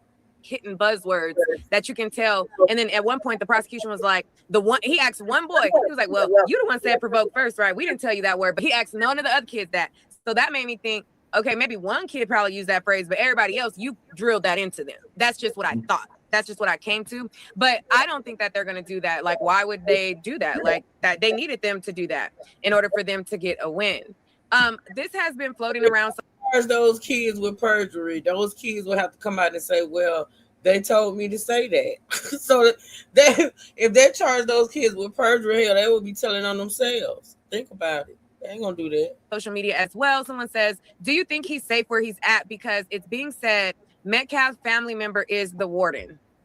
We were able to verify that. I automatically contacted State Senator Royce West, who is the 23rd Senatorial District here in the state of Texas. The Metcalf individual that they're talking about is at the Bird unit. Carmelo is at the PAC unit. It was being reported that he was going to the Bird unit, and that is false. Carmelo is at the PAC unit, and the Byrd individual that is the warding that's last name is Metcalf, is at the Byrd unit. Is it closely related though? Like, is he able to have access to the other jail, or No, it's not. They're in Huntsville.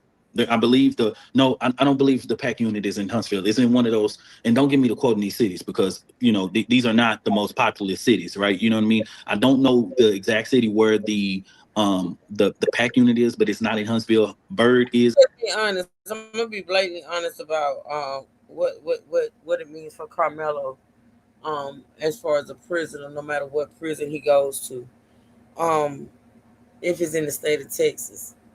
Being as though that family member is a warden at any prison, it doesn't matter if it's the prison that Carmelo is at, will be at, is on his way to. It really doesn't matter. The fact that he's a warden, we have already determined that these people stick together. Okay, we have already determined that, right? That these people stick together. You know what I'm saying?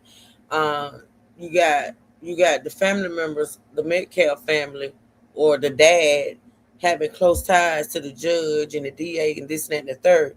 So the fact, y'all pray for him, okay? Because the fact that there's a Metcalf, there's a warden at any prison in the state of Texas, Carmelo is not safe, in my opinion. And the reason why I say that is because, like I said, we all have seen that these people stick together. All he got to do is make a call. Wherever Carmelo ends up, as far as being in the state of Texas, in a state prison, that warden, all he got to do is make a call to the warden of whatever prison Carmelo goes to.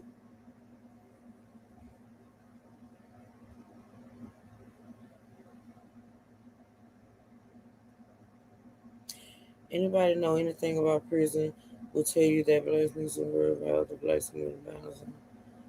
Okay, great. Thank you for that. Yeah, Malika, that's all I'm saying. And I'm not gonna sit here and know this and feel this and not say it. I feel like any prison, knowing that one of the Metcalf family members is a warden at a Texas prison, wherever Carmelo ends up in the state of Texas, as far as the state prison system, pray for him. Pray for him. That's all I'm saying. We see how these people stick together. We see this shit in Huntsville. And so that, to answer your question, no. All right. So we have two questions back to back. One person said, have y'all talked to Melo? Another person said, can he please speak on Carmelo's headspace? We have talked with Carmelo. He's been told to keep his head up. He's been told that a community and people from all this across this country is standing with him. But as to his headspace currently right now, it's really hard for me to speak to that. I know I sent a message to him that I love him and keep that prayer. You know what I mean? Like, that's pretty much it. But I can't speak to his headspace right now. I know he's distraught by this situation, but I can't speak to it. But I can tell you, this is a resilient young man. This is a person who is very knowledgeable and was able to, at least through this year, prepare for yet the worst, but hope for the best. And Carmelo is going to continue to be covered, and his family is continuing to make sure that they keep in high communications with him. All right. Another person says, why didn't they have a character witness? All I can tell people, listen, let me say this quick. With everybody regarding this case, there were character witnesses on the witness list. There was experts on the witness list. There was people, eyewitnesses on the witness list. Listen, our witnesses, wait a minute. I need y'all to listen to this very carefully. Listen to what this man is saying about who all was on the list and never made it to the stand. What in the hell is going on? Character witness. All I can tell people, listen, let me say this quick with everybody regarding this case. There were character witnesses on the witness list. There was experts on the witness list. There was people, eyewitnesses on the witness list. Wow. Neek can answer this question again. I'm sorry, Neek, to kind of be footballing it to you, but you know, you the person that I saw every day going in and out the court. They weren't called. They were on the list. I can't answer that. I'm not I want people to understand as an advocacy org. Lord, I wish you would ask him, and I don't know if she's gonna do it. We got 48, we got 12, 15 more minutes left on this. And Lord knows, I wish he would. I wish I was in that live. Damn it. I wish she would ask him, why didn't Carmelo testify? Why didn't he testify? Oh my God. Come on, Neek. I know you got it in you, girl. He did. That was his. That was his defense, Mary, by the pool. He claimed self-defense. That was his defense. We got the same questions as you know what I'm saying. We have the same questions. You know what I mean? Like you know when the family asked me earlier, do you feel like it's wise for us to tell what we need to say and tell the truth? Yeah, hell yeah. Like I don't know. Mm-hmm. I mean, like I don't know. I know they were on the list. They were you know they were waiting. I know that we had a forensic expert that was on the witness list. Neek, was he called? We know a psychologist was there. I was baffled because I said, did the judge not allow any experts? Like, that's what I was waiting on, like an expert to really turn it around, because the lawyer wasn't discrediting the witness. Because I'm like, you can tell they're lying. I know they're lying, but he's not like bringing it around to self-defense. It always ends on he provoked. Was it self-defense? No. And I was waiting on Mike Howard to bring it back to, you know, the difference between a peer giving you authority and the difference between a coach giving you authority, and, you know, like swinging those things back around, and it never came around. So I was like, well, we didn't get to see the motions. Maybe the judge blocked the experts. I'm not sure, but it just was baffling that not a single expert testified. Listen, I'm pulling up the email from everything that was at least shared with us on what was supposed to be done. That was expenses from our organization, jury consultant, jury mapping, a neuropathologist, a forensic pathologist. I know they were paid for. Wow. As to whether they were used, like you know, I'm not the attorney. Wow. All right. I think he already answered how to donate. They have to get an attorney first, and then they have to set up the fundraiser. Someone says, is Carmelo safe, and can we send him money in jail? Yes, you can. I told someone earlier, because they had maxed out the fund at Collin County, and I told them that it was probably best to do that when he get into the TDCJ system. And so with that being said, I don't know if this is, sometimes in the state of Texas, you will go from one transfer unit to another one. I don't know if this is going to be his permanent transfer unit for the time, but as soon as he appears inside of the TDCJ system and they process him, you can donate directly to him. But as far as I was told, he has not been fully booked into that system yet. Okay. Somebody said, why didn't the defense bring up the Metcalf brothers were suspended a week prior and that Carmelo was in the tent a week prior? I can't answer the first question. I guess we can answer that or not. I don't know. But I do know that they did mention him being in the tent 10 days prior, and they showed pictures of Eddie and Carmelo sitting on the bench together at the prior track meet as well. As far as why didn't the defense bring up the Metcalf brothers were suspended, you have to put the Metcalf brother on the stand, and when he's on the stand, the information would have to come out through him. They can't just blurt out information about Hunter without Hunter being on the stand. Now, I don't think that they put Hunter on. That's why Hunter wasn't put on the stand. Didn't I tell y'all it was a reason other than traumatization that Hunter was not put on that stand, because Hunter is already traumatized. But you would think since Hunter was doing interviews and things of that nature right after this happened, that he would want to sit or stand up in court for his brother. You would think that Hunter would want to step in a courtroom the same way he stepped into that courtroom for the victim impact statement, right? You think, yeah, I said it, traumatization. That's what I said.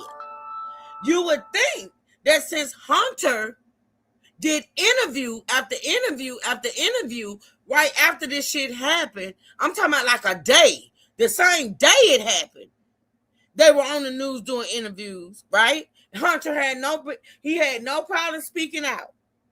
He stood up for his brother. So you would think that Hunter would have no issue stepping up in the courtroom, taking the stand, and standing up for his brother. The same way he did for that big. See, when he came in there for the victim impact statement, he knew he couldn't be questioned. The trial was over. Nobody would question him. See, you couldn't come into the courtroom and take the stand. Because let's just be clear. Let's talk about it. If they felt like Hunter was traumatized, and that's the reason why he couldn't take the stand, Hunter could have not showed up in that courtroom until the day, the hour, the minute that he was to take that stand. He didn't have to sit through testimony. He didn't have to sit through none of that. They could have had him in a room somewhere until it was time for him to testify. Bring him, put him up on that stand, and escort him up out that courtroom. We ain't gonna do that. We ain't gonna say Hunter didn't testify because he was too traumatized. And that's bullshit. Because Hunter wasn't too traumatized hours after the shit happened and he appeared on the news. I don't even see how his mama, his daddy, nor him could even compose themselves to be on the news hours after this young man was gone. But they did. But now all of a sudden, year later, he too traumatized to take the stand. Bullshit. Hunter didn't take the stand because everything that Neek and Dominique and that chat is asking about would have came out. Period.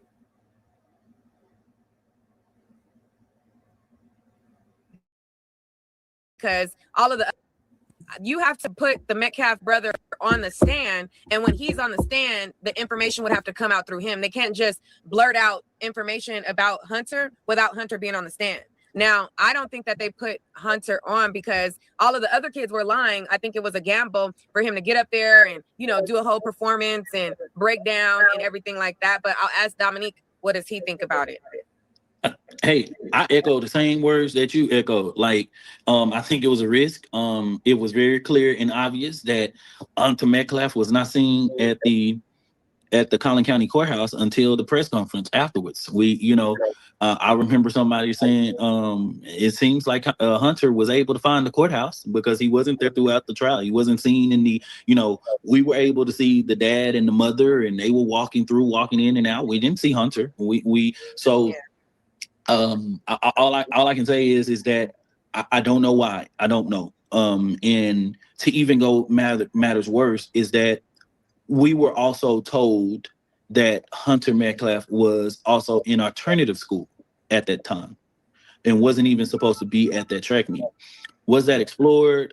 I don't know, but I don't know why they didn't call him to the stand or whatever it may be. But Nick is right that they have to be called to the stand in order to be crossed. So you mean Perfect Little Hunter was in an alternative school? Do y'all know what alternative school is?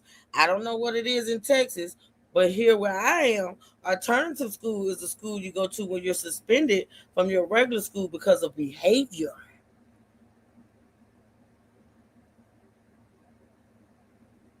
That's what an alternative school is here.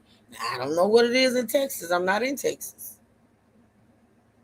But here, a student...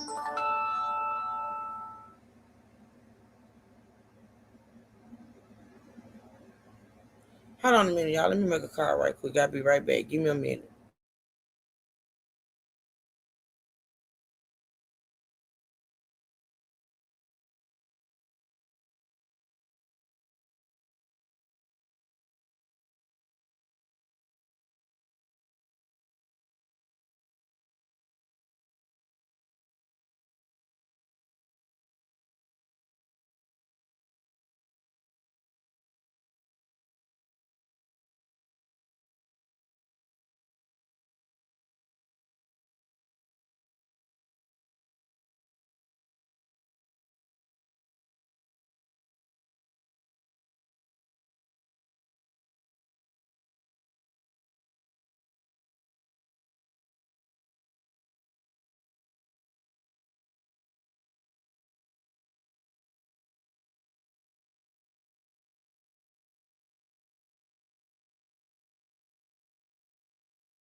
All right, I'm back, y'all. Let me see what y'all saying.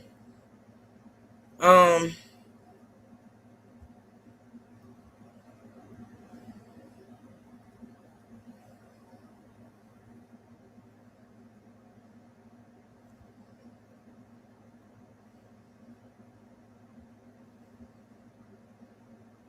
sorry, I'm reading the chat. Hold on. I ain't got time for bullshit.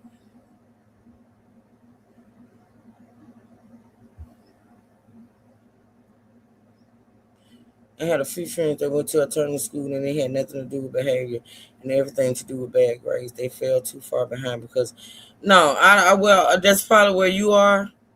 But here, alternative school ain't got nothing to do with grades. When your grades fall behind, they take other alternatives. It's not alternative school.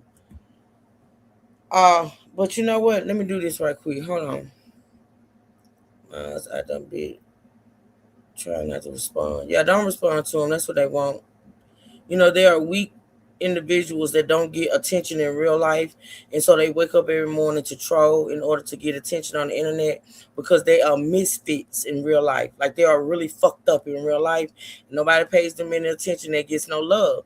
So they come on the internet to make themselves known or make themselves seen, even though we still don't see their raggedy asses. And that's all they got. That's all they got. That's their fun for the day. That's their love for the day.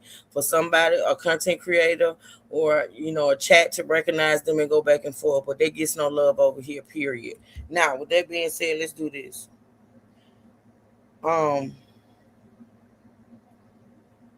Let's Google.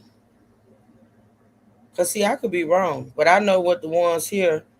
Alternative.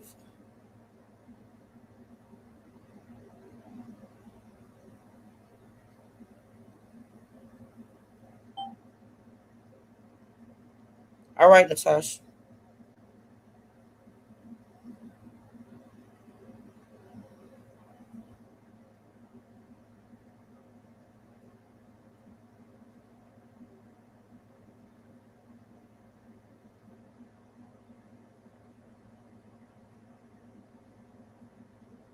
Well, this says, according to Google AI, alternative schools are non-traditional educational programs that offer flexible learning environments, individualized curriculums, and specialized teaching methods.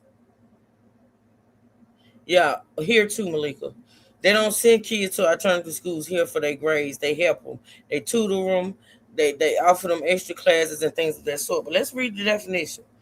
They are designed to meet the diverse needs of students, including those who need behavior or credit recovery support, face social or academic challenges, or simply require non-standard schedule. The thing about the whole narrative that he was there because of his grades, if Hunter's grades were that bad that he had to be sent to an alternative school, he wouldn't have been playing football, nor running track, nor none of that. Because one thing about sports programs in school, you have to keep your grades up, and you have to keep a certain grade point average. Okay? So if you want to say that Hunter was at an alternative school because of his grades, that wouldn't rock. Because if that's the case, Hunter would not be able to play in sports. In order to stay in sports programs at schools, you have to keep a certain grade point average. Right. So let's just say alternative schools are for behavior and grades. We can X out the grades because that means he shouldn't have been on that football team. So we're going to go with he was a badass. He was a bully. Him and his brother, God rest his soul. And he still didn't deserve to die. He still did not deserve to die. But facts are facts. Come in here with that bullshit. Track me. Was that explored? I don't know. But I don't know why they didn't call him to the stand or whatever it may be. But Nika is right that they have to be called to the stand in order to be crossed on that and ask that question. A lawyer cannot just openly testify in court, you know what I mean? And they can't lead in court, even though we know Bill Werski was leading the hell out the window. You know what I mean? But you know, that's normally the procedures of a courtroom. Okay. Did you want to take any more questions or how you? I'm not gonna block you, right now. But Sarah, if you don't know who Hunter is, you might want to go to the next slide. If you don't know who Hunter is, you don't need to be here. That means you don't know what the hell is going on. But I'm not gonna block you because you ain't been disrespectful yet. But if you don't know who Hunter is, you may not need to be in this live. Feeling? No, I can take one more. Okay. We'll take one more. We'll do a video question instead. The first person to hit the link will get through. If you are trolling, I'm gonna immediately cut you off and go to like an actual question. So the next one will be video. It will be somebody who clicks the link and do audio. Click the link fast. It's a StreamYard link in the chat, and then we will go from there. And if you guys are wanting to continue the Carmelo Anthony conversation after we finish with Dominique Alexander, we can have an after show afterwards. So LG, after we finish with Dominique Alexander, we can have an after show afterwards. So LG, after Dominique Alexander. Oh yeah, let me turn that off.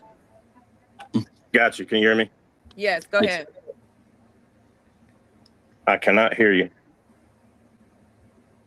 I can't hear anything. All right, you guys go hear me? out and come back in. Dominique, tell him to go out. I can't hear nothing. Go out and come back in. Drop and come back. Oh, okay. Or if you, dang. Sometimes they can hear you, but not me. They can. I don't know Okay. what that's about. Let's hear from the Island Boy. Oh, wow. Didn't expect to get in because I saw some people beat me to it. I guess just a question about the case itself with Anthony and his appeal and everything, like with his defense. Are they planning, do you know if they're planning on going the route of, I think it's what's called malpractice or something, like when the defense attorney didn't do a good job? Are they planning on going that route with the appeal? Ineffective counsel? Yes. Ineffective counsel. I can tell you that is one of the hardest angles to prove, right? All I can say is that during an appeals process, it is based off the review of the court's transcript, right? And what was brought on at an objection, and that appeals attorney is going to go and file an appeal on whatever is discovered and what was objected into court, right? As to what the family would do regarding their attorney, I think it's inappropriate for me to comment on that. You know, for me to, because that's a personal decision for them that I can't lead them before they even told the world or the public what they're going to do with their appeal. So I can't speak for them. But thanks for the question, though. All right, thank you so much. We have another. I don't know if you want to take it, but it's up to you. Pittsburgh MC, and the people who are on video get priority, just so you guys know. I was wondering, could this case go federal because of they tampering with the jury evidence and stuff? I don't think so. This is a state case, and this wasn't a federal case, so it can't go federal. It will stay state. But what can happen is that you can appeal this case all the way up to the U.S. Supreme Court. You know what I mean? If they pay it off the jurors and stuff, could the case go federal? No, I don't think. I don't think so. No, sir. I appreciate you, man. Appreciate the security. Appreciate everything you did for the family, man. I'm rocking with you, man. No matter what nobody said about you, man. Thank you, brother. Thank you so much. All right, salute. All right, thank you. All right, there's other people back here, but LJ was the one who made it through first. LJ, I was leaving it open for you to be just like one more. If you could click the link really quickly and we can get your question. Try to get you real quick if you could click the link. But people on video get priority because I can kind of discern if you're a troll, you'll be seen type of thing. But I'm trying to give LJ a quick chance to come through, but it looks like maybe, I don't know if he's having technical difficulties. I'll give him 5 seconds. If he doesn't come up, then we will cut it unless Dominique wants to answer any more questions. 5, 4, 3, 2, 1. Okay, so LJ, I don't know, maybe he's having technical difficulties. He didn't click the link again. There's other people backstage. They're not on camera. It's up to you, Dominique, if you want to end it here or Yeah. Well, other than that, I saw somebody in the chat or whatever that was asking, was this my first high profile case? No. I had the case of Crystal Mason, Desiree Becton, Botham John, and Tatiana Jefferson, and a number of cases that has been, high profile throughout this area. And so, no, that's not our first high profile case. Just to answer someone's question that was actually in the chat. But thank you so much, Neek, for reaching out to me. I want to thank everybody for y'all questions. You know what I mean?